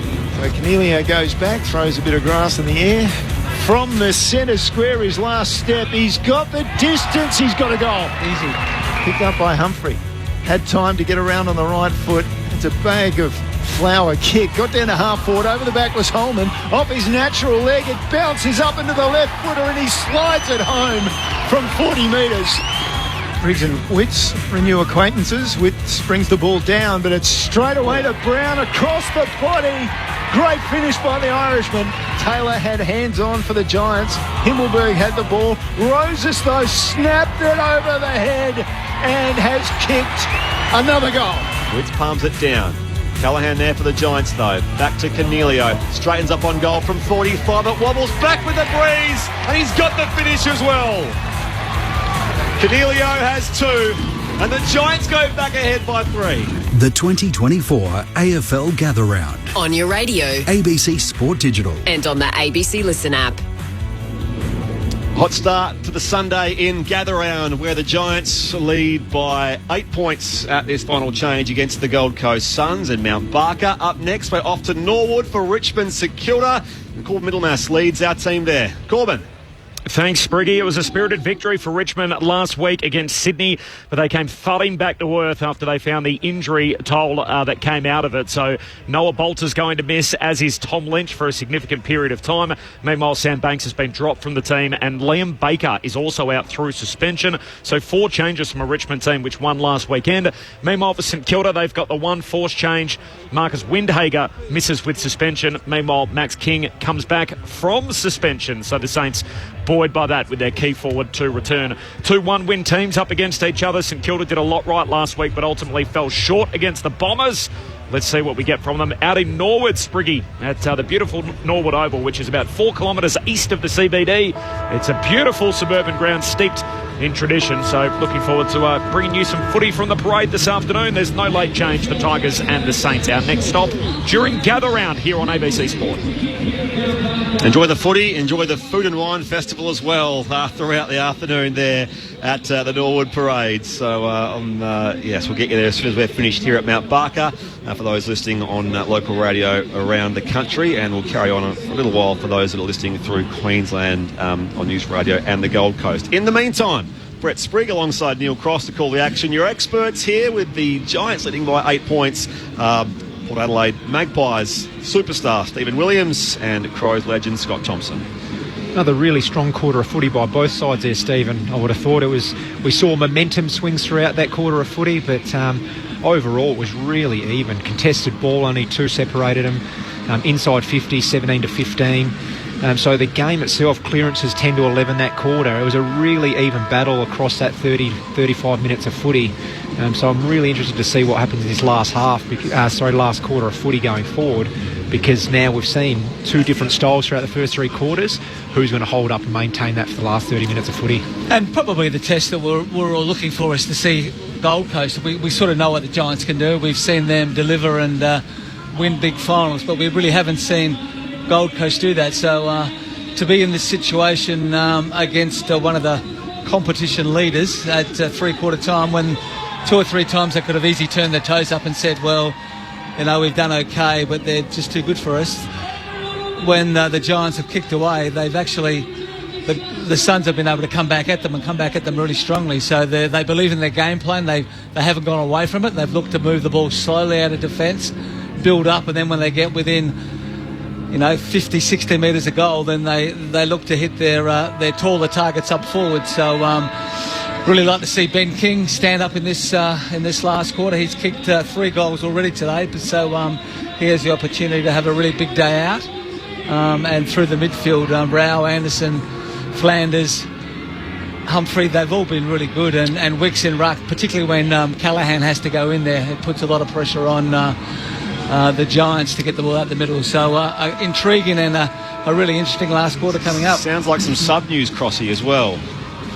Harvey Thomas coming on for the Giants. It's a tactical sub, but I haven't seen what's. So Thomas off tactical. They've confirmed that, I think, already. And James Peatling is the sub who's into the action. So this first clearance of the 4th term goes the Giants' way. It's with Jacob Ware, South Australian from Balaclava, left half back. Not sure if the Suns have used theirs. That's Dave Swallow. He's still in green. On our analysis there. And there is Peatling, dumped early in the tackle. O'Halloran for the Giants burst by, though. To find Toby Green, knocks it back to O'Halloran, meets Collins head on, tackled ball and all. The umpire will ball it up at left half forward. 8 points is the Giants' lead. No change to our three-quarter time score. So the ball in the air, and Briggs had the better of it that time. Ball scrambled away, and then Flanders picked it up for the Suns, kicked it back towards centre wing. King outmatched there by a couple of Giants. It came to Cornelio on the ground. Cornelio with a kick inside 50. Collins with a big punch away. It's only found Kelly, so Collins from the Suns gives it to Kelly effectively. And off the step, the left footer goes long and high and away. That's just the behind. So 9-point margin in favour of the Giants, early stages of the final quarter. 90 seconds gone.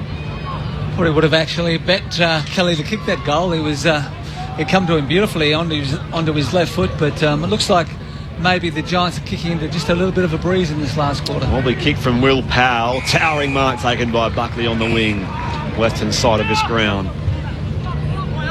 It has the Gather Round logo, the South Australian sort of state logo, the tourism, if you like, sort of promoting all that. That's what it's all about. And a good weekend so far. Some good footy as well. As Whitfield receives it from Connor Iden. It's lucky Whitfield up to, this is his 22nd disposal of the game. That long raking right boot goes high inside 50. Hogan was blocked by Collins. Umpire says play on. Bedford lurking there. Had his pocket picked by Hewland. It comes wide now for the Suns. On the bounce, Berry just keeps it alive under pressure from Perryman. Tom Green now back to Perryman. Loopy hand pass back to Bedford. Kelly rides boundary side, non-preferred right foot. Picked off here by Flanders. He was dumped. Daniels tries again for the Giants. Up goes Hogan. Strong mark, 35 out, slightly right of centre. It was hard work, wasn't it? But they just kept the ball alive enough just to get it into Daniel's hands, and he kicked the ball into a really dangerous spot. And Jesse Hogan, who maybe could have got a free kick for a block right at the start of that build-up, but he now has the opportunity to kick number 4.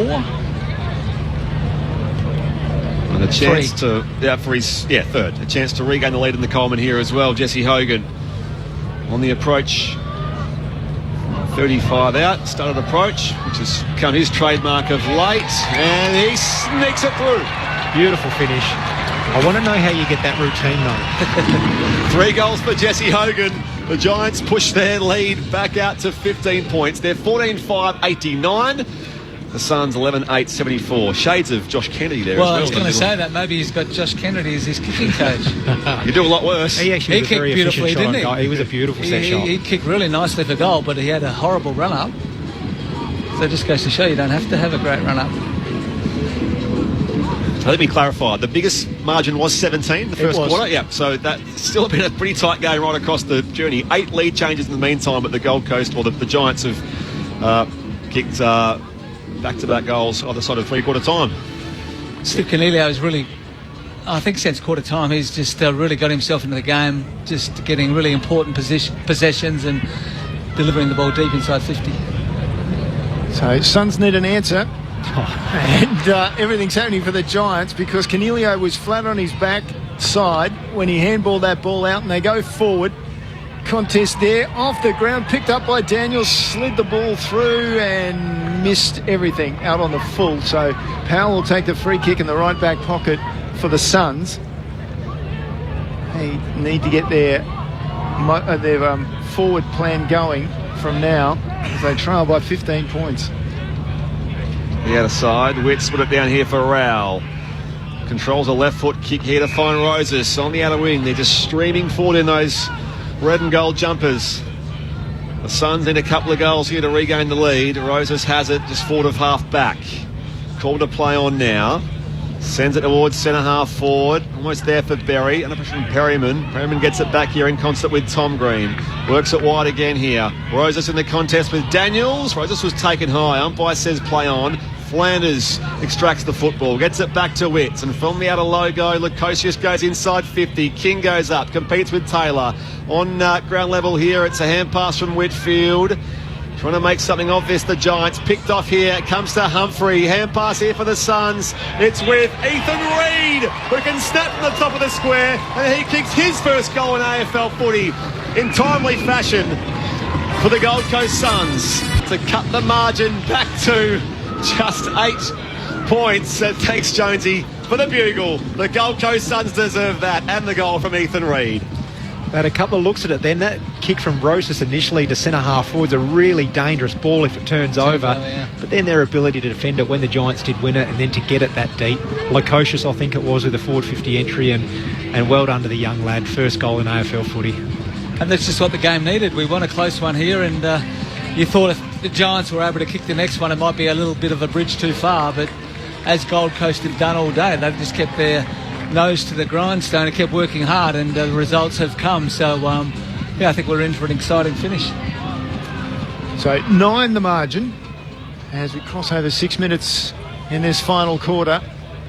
And the Suns right on cue got that goal to get back into the match. Out of the middle, ball on the ground. Rails involved too high, said the umpire on Cornelio. So he's at the back end of the square for the Giants by the time he prepares for his kick. Drops it out in the eastern side wide. Perryman with the mark, played on straight away down to half forward, found Ash. Ash in a bit of space but holds up. Waiting for a lead to come his way.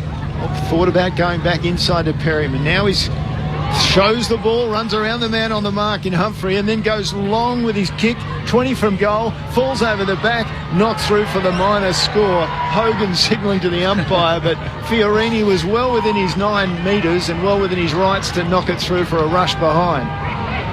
So reduces that back to an 10-point game in favour of the Giants. 8 going final term. Powell kicks out beyond defensive 50. Holman down there with Himmelberg. Buckley comes in, attempted one-hander. Ball's overrun by Holman, out of bounds for a throw-in. What a game of footy it's been. Close-up of Tom Green. He's a big lad for a midfielder, isn't he? He is. Yeah. 10-point margin. Back in it comes. Rowell couldn't retrieve it. Socked away by Briggs, speaking of big bodies. And it's come off. Ooh, is it below the knee, or it's going to be, it's come off here, the knee of... Back heel, I reckon. It just... Oh, yeah. As he ran through. Bailey Humphrey. So it's going to be with Finn Callahan, a Giants ball, centre wing, western side. Had to fetch the ball from the Suns bench. So he goes around onto his left foot, sends it high inside 50. Brown flies at the front, ball comes down. Hogan picks it up off the left foot with a snap. He's got it to the top of the goal square. Klahesi going back and taking the mark for the Suns, and now just taking his time. Take a breather, boys. Let's work out what we're going to do. Umpire calls him to play on. Goes out wide and long on that eastern side of the ground. King comes to meet it at the front. Rowell. A lot of hard work from Rowell. Got the hand pass out for Ainsworth down the line. He goes with his kick and high. Ball found the ground somehow amid a pack of 5. And now the umpire comes in, separates the players. Give it to me, we'll ball it up on centre wing. It's the final quarter. The Giants defending their unbeaten start. Win, go back to the top. Lose, stay in 5th. Witts palms it down here. Will Graham lays the tackle on Brent Daniels. Waiting for it to come loose. Briggs out to Ash. Kick was charged down by Graham, did well. Hand pass worked away by Ash again. Daniels for the Giants brings it back inboard. Knocked further afield by Jacob Ware. Now O'Halloran stands in the tackle. Works it out wide for Green. Has pressure in the form of Powell. And he's run towards the boundary line. I think the umpire's going to ball up. Could almost throw it back in from that part of the ground. In fact, there's a boundary throw in front of those temporary stands.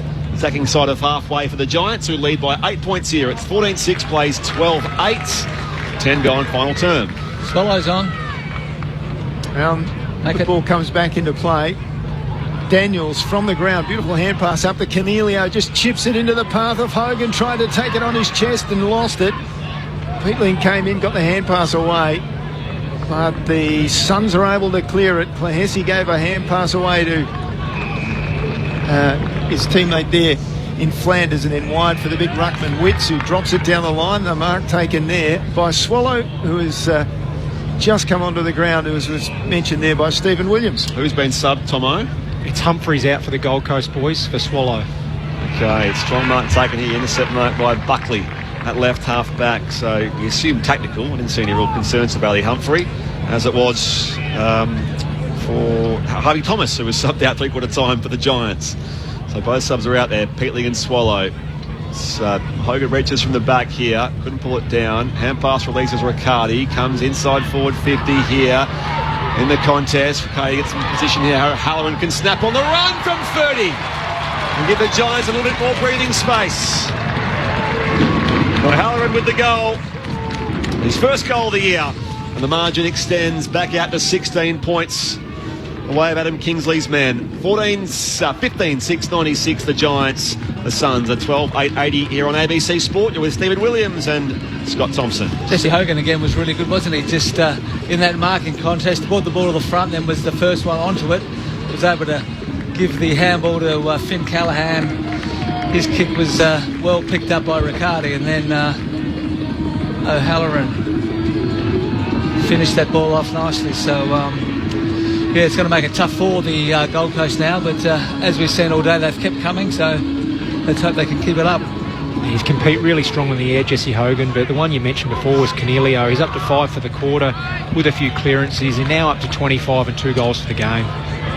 Need a centre break. They don't get it. The Suns, it's come away for Tom Green. Deep inside 50 with his kick for the Giants. To ground, Bedford swoops on it, gave a hand pass back. Riccardi was immediately swallowed in a tackle, and then the follow-up ends with the umpire saying give it to me. Flanders making a second tackle, and that was on Peatling. So ball just inside attacking 50 for the Giants. Bridge with a tap back towards the corridor, bobbles around. Hewlin picks it up and just drives it to space out on the eastern side. He's searching out in that part of the ground where Buckley is the only player out there. Retrieves it now for the Giants, pops it back down the line. It's marked by Jacob Ware, 65 from goal. Goes to Perryman, pops it inside 50. It's something to mark Toby Green. He is paid the mark, or is chopping at the arms in fact. So he was infringed upon by a much bigger man down there in Ballard. And Toby Green going back here with his set shot. And a 45-degree angle from left half forward. He's already kicked 4 goals today. This for number 5, and just about iced the game. Yeah, they certainly seem to be covering the ground a little bit better at the moment, the Giants, and they seem to be getting a little bit more separation from their opponents, and the forward plays that they've had have been a whole lot easier than what we saw throughout the first 3 quarters of this game. Toby Green became a dad recently as well to little Isla. It's always an exciting time. Kicks from inside 50. On its way, in front of the packed Southern Hill, it's across the face. And it's a 17-point margin. Equal game high break the Giants' way. 15-7 plays 12-8. Lukosius at the top of the goal square. Plays on. Kicks high out to this broadcast side. Big pack. You heard the thump of the hands on the ball. It came down for Callahan, and he gave the ball forward to Kelly. And Kelly goes towards goal. He was away to the right, away to the left, but Cadman went back and took the easy mark, coming over his right shoulder, and he's got a mark barely 5 metres out. Wide angle to work with. It was definitely a pass from Kelly. He didn't go for goal there. He saw Callahan, and just beautiful kick just over the top of the Gold Coast defenders, and Callahan just had to run onto it. That was all class. He actually waited till Callahan got into enough space and put him in the position he wanted him in. Cadman comes in and misses. And let him down. Everything was going right until that kick. And as we said, Cadman made his debut for the Giants in this round last year in Gather Round. From the kick out, Lukosius goes down the corridor. It missed the target down there in Jed Walter. And there's a scrapping forward on the outer side where the umpire spotted the free kick for a hold going the way of Harry Perryman for the Giants. It's 18 points, a new game high lead for them. It's O'Halloran, who's at left half forward. Goes wide here for Jacob Ware. Ware goes searching inside 50, but not well enough. It's out of bounds on the full. It's not been the tidiest skill level across the game, has it, for either of these two teams? You can talk about pressure and those sort of things, but the Giants doing only slightly better of it. Yeah, it has been quite messy at times, but then you do see when the class players get it, like that last play with Kelly. Yeah.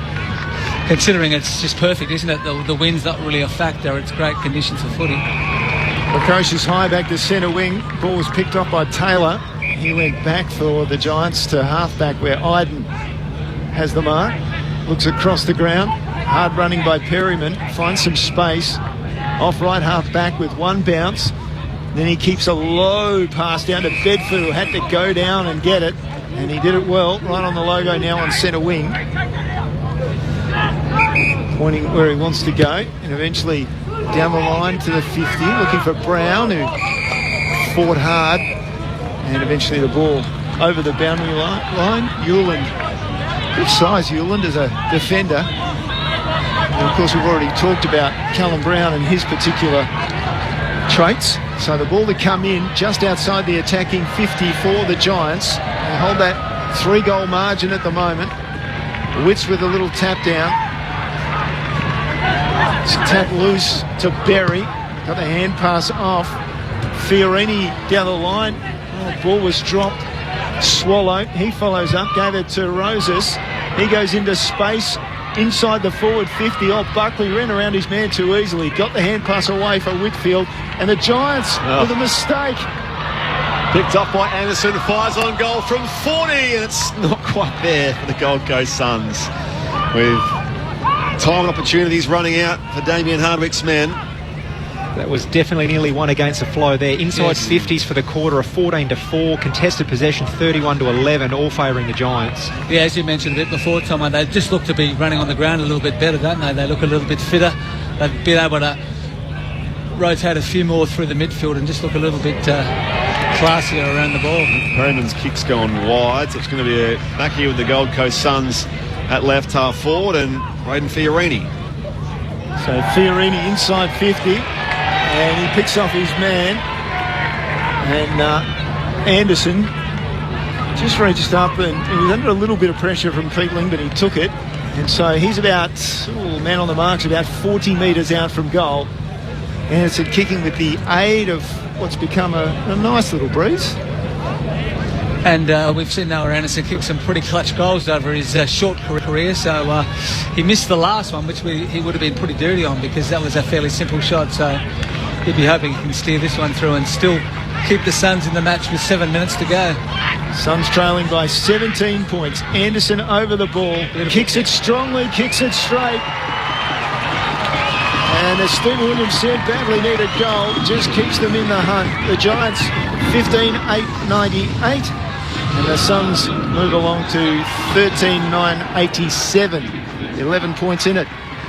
One of the few times they've been able to keep the ball inside their forward 50. I just thought earlier in this quarter the Suns really lost the way that they want to play the game. They were just getting the ball in their back 50 and just bombing it out long, whereas through most of the game we've seen them pretty methodical with that short kick, working the ball up to around the midfield and then going longer. Yeah, it's a great point you mentioned, Steve, and we touch on the stats this quarter. And even the marks. Gold Coast have had 20-plus marks in the first 3 quarters, including 35 in that first quarter. They've only had the 5 for this quarter, so that goes to show that the Giants have been able to control the game. The voice of Crows legend, 300 gamer, Scott Thompson on ABC Sport. Briggs was just hack it out of the air here from that centre bounce. Flanders was beaten by Bedford. Picked up here from Bedford to Kelly, and now Canelio inside 50 where Brown jots back and takes the mark. 35 out, slightly left of centre. This for the immediate reply.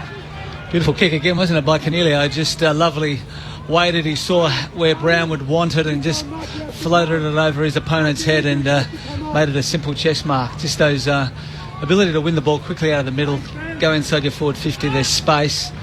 And goals are scored so easily that way. He's having a good year so far, Callum Brown. Bagged 5 against the Pies in the opening round. A couple since then. This for number 3 today for the Irishman. It's on its way. And it's straight over the goal umpire's hat. So the Giants do get the immediate reply. And they extend that margin back out to 17 points. There's 16-8-104. The Gold Coast Suns at 13-9-87. We're approaching time on here in this final term in Mount Barker, where your experts are Stephen Williams and Scott Thompson. That certainly hurts out of the middle when the Gold Coast have had their backs against the wall for the majority of the quarter, but were able to go and hit and impact the scoreboard to lose that centre bounce so easily and allow the Giants to take a mark inside 50 and a shot on goal really, really hurts their chances. It was just a fantastic ground ball get by Toby Bedford, who was able to get in and under, get the quick handball out, and that set the Giants on their way. So you can't underestimate those small pressure forwards in the Giants side that just create opportunities for their more fancied teammates. So the Giants led by 9 at quarter time, 2 at half time, 8 at three-quarter time. And it's a 17-point margin as we stand now, 21 minutes into the final quarter here at Mount Barker. AFL action on ABC Sport out of the middle. It was Miller who got the ball for the Suns, towed it down to half forward, picked up by Ainsworth, tried to chip it to half forward, and it's Anderson again, has ball in hand. He's outside 50, arcs around on the right foot, sends it long, it's to the right. It's got the distance and then some, actually. It finished over the back about 10 metres, but just for the minor score. So 16 the margin in favour of the Giants. Still plenty of time left, or time enough anyway, for the Gold Coast Suns. It's with Connor Iden in the right back pocket. Bit of a standing room area out there. This fantastic little footy ground. His kick's a turnover though. It goes straight to Will Powell. Suns go forward of halfway again. The young West Aussie drives it long inside 50. Reaching from the back, Ethan Reid almost got in the way of his teammate King. Brings it to ground here, and it's going to be a ball up. Deep at left, full forward for the Suns, who trail by 16 points.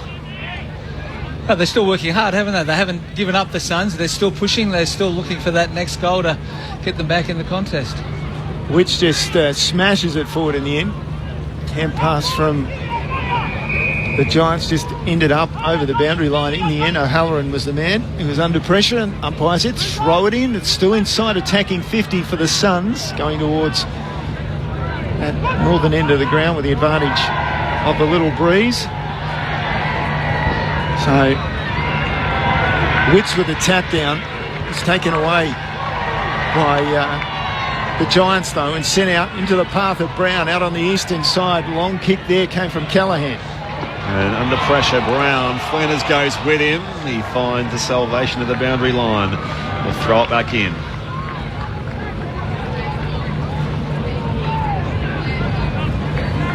The Giants looking to go back on top of the AFL ladder. Finish round 4 in that position. St Kilda next week at Monica. Their 2 Canberra home games. In the next few weeks, Tom Green's hand pass chopped off. Anderson goes to win the football for the Suns. He was beaten though by Kelly. He's worked all the way back here for Cornelio. On his left boot, snaps up the line here. It's come down from Daniels to Kelly, and now all the way back to Tom Green, about 75 from goal. Pops it closer to the flank here for Kelly. Dummies a hand pass. They're queuing up here in the charcoal and orange. Kelly goes long inside 50, and it just skids out towards the boundary line. It's going to be a boundary throw-in deep in the left forward pocket for the Giants. 24 goal and final term. It's GWS who was 16-8-104. The Suns are 13-10-88. The attendance being posted officially 9,337 at this what we will call a boutique venue. So the ball comes back into play, and off the ground, Briggs just slots it for goal, and he's away to the left, just off the ground he went with the kick. So 17 the margin in favour of the Giants. Lukosia's quick to bring the ball in, go into the pocket to Flanders. Off to Norwood next for Richmond St Kilda. We'll get you there pretty well straight away. Reminder, you can hear every game uninterrupted on the ABC Listen app via the AFL or AFL Extra button. Buckley retrieves the footy here for the Giants on the outer wing. A little 1-2 hand pass there with Kelly all the way back to Whitfield, and now back to Lockie Ash. Now it's with Finn Callaghan. Big raps on him in Giants land. Number 3 pick in the draft a few years ago. Wide to Himmelberg. They switch back to the western wing nearest to us in our broadcast position. Jesse Hogan coming off the bench. Marks in plenty of space on the wing. The Giants control the game by 17 points. 25.5 gone in this final term. Short kick from Hogan to find Himmelberg. Himmelberg decides on a bare minimum kick as well to Whitfield. I think that might have gone 15 metres, but only just. Whitfield tries it looking for Hogan. Strong mark. No, the umpire didn't pay it. Just lost it on the way down under pressure from Ballard. It's come to Fiorini. He's tried to go to the corridor. Roses has picked it off the pack, and then a hand pass into space that only found a turnover. Whitfield inside the green for the Giants. Toby Green drops it short this time. Hogan going to ground but still taking the mark. About 45 out on a 45-degree angle, or you had an option perhaps to go short to Tom Green but thought better of it. The old look-away handball by Roasters in the middle of the ground. Missed the body by a metre, unfortunately. And they're out, weren't they? They were out, but it's going to hurt them now. And you saw in that last minute now, the Giants are clearly under instruction to try and milk the clock as much as possible. They're just trying to maintain possession. Hogan here certainly milking his 30 seconds before he has his shot on goal. So the game has quickly slipped away from the Suns. 2 to 3 minutes left. They really have to take a risk if there are any chance at all. This little bobble step and then went long as he could into what breeze there is and away to the right and out on the full. And the free kick will be taken by Hewlin for the Suns. He's back in the field. The play should have been called a play on. Still not yet. Hewlin drives it long beyond the D50 here. McAndrew, big sit. Couldn't finish off the grab. Hand pass off wide here, looking for Powell. Runs straight into Finn Callaghan. Run down in the middle of the ground here, and the umpire says, give it to me. Giants by 17 points, 16-9, plays 13-10. Ball up, centre of the ground. Come off the bonce of Kieran Briggs that time. A header. He's looking at the stat for that. As it comes to Callaghan, still a hit out. Cornelio goes towards half forward here. Out in front of it, Callum Brown. Slides the kick inside 50. Hogan there, beats Hewlin. Turns boundary side here towards Toby Green. Looks for a centering ball. Goes by hand to Daniels. Pops it back to his skipper who kept running. Goes the check shot on the run. What a goal for Toby Green's fifth. That was brilliant. Superb build-up, unbelievable team goal from the GWS Giants to ice the game and go out by 23 points. It's just like the little soccer triangle, wasn't it? Just across to your mate, keep running, get it back. Oh, the three of them there, the strong contest by Jesse Hogan to win it first and foremost, and then the chemistry between Green and Daniels. Some selfless footy results in Green kicking his fifth goal. Yeah, it's a good outing, isn't it, by the captain, Toby Green. He's hasn't been needed probably in the first 3 rounds and only had the 2 goals on the board. But in a game today where the Giants have been pushed, he's probably been the standout forward on the field, 5 goals. And along with Jesse Hogan with 3, they've been outstanding. So Brent Daniels and Toby Green with a bit of Harlem Globetrotter stuff. And the Giants are home now as Briggs gets the ball out of the centre contest, takes it out of the ruck and just drives it forward. Ball comes to ground. Clohessy came in, his hand pass smothered. Kelly picked it up, hand pass off to Toby Green, dropped it in short. And Hogan has a chance to kick another one to add to his collection this afternoon that stands at 3. It's just good unselfish footy too, isn't it? Like, we could have easily seen Toby Green just blaze away a goal, but Jesse probably was instrumental in the last one Toby got, so it's good for team morale when you're looking for your teammates, particularly your key forwards who love to be fed and love to get these goals like this, so it'd be a nice way for him to finish. Suns have just dropped away a bit in this final quarter. Hard to believe both sides coming off a bye, so there's really no excuse. Hogan comes in, delivers. He's got his 4th of the afternoon. And now it looks like a very, very solid win at 29 the margin in favour of the Giants, who have been very impressive with their finishing in the final quarter. Yeah, for what's certainly been an even contest throughout the first 3 quarters, it's certainly been a one-sided affair in the last, and clearly the Giants have kicked the last couple late, but the numbers suggest that it's been all the Giants in this last quarter of footy, and reflected by 6 inside 50 marks to 1 in this quarter. So that score, which I haven't given yet because it's gone off the board. Here we go. 18-9-1-17 for the Giants. Plays 13-10-88.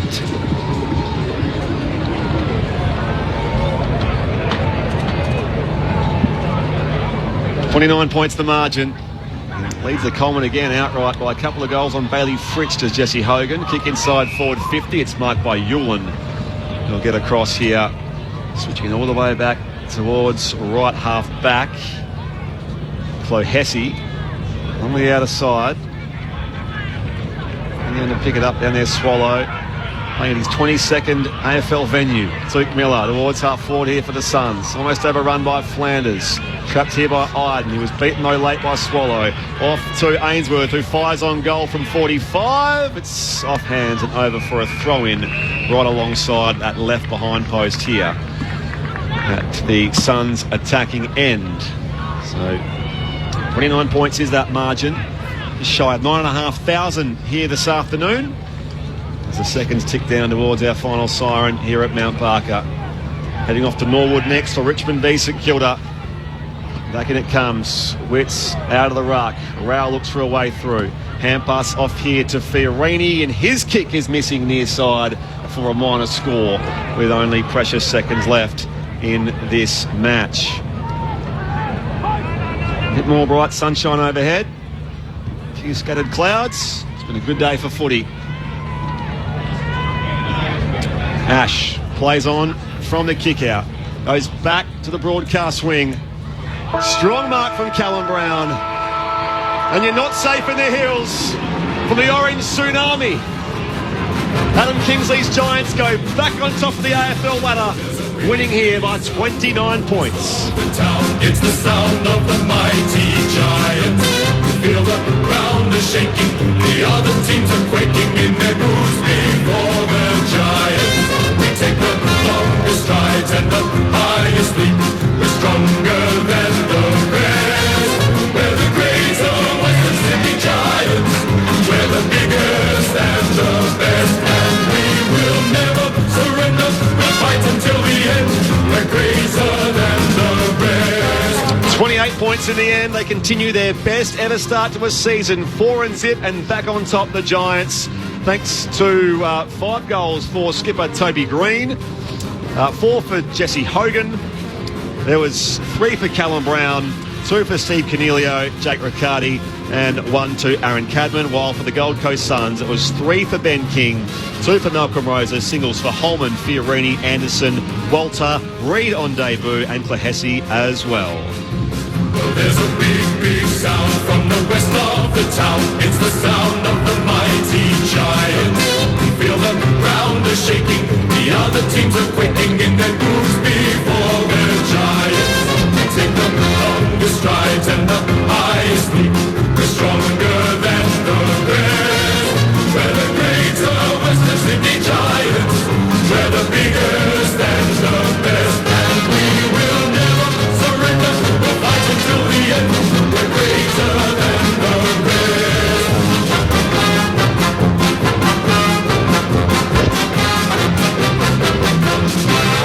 The Giants by 28 points here in the end. Next stop, Norwood for Richmond St Kilda. We'll take you there right now.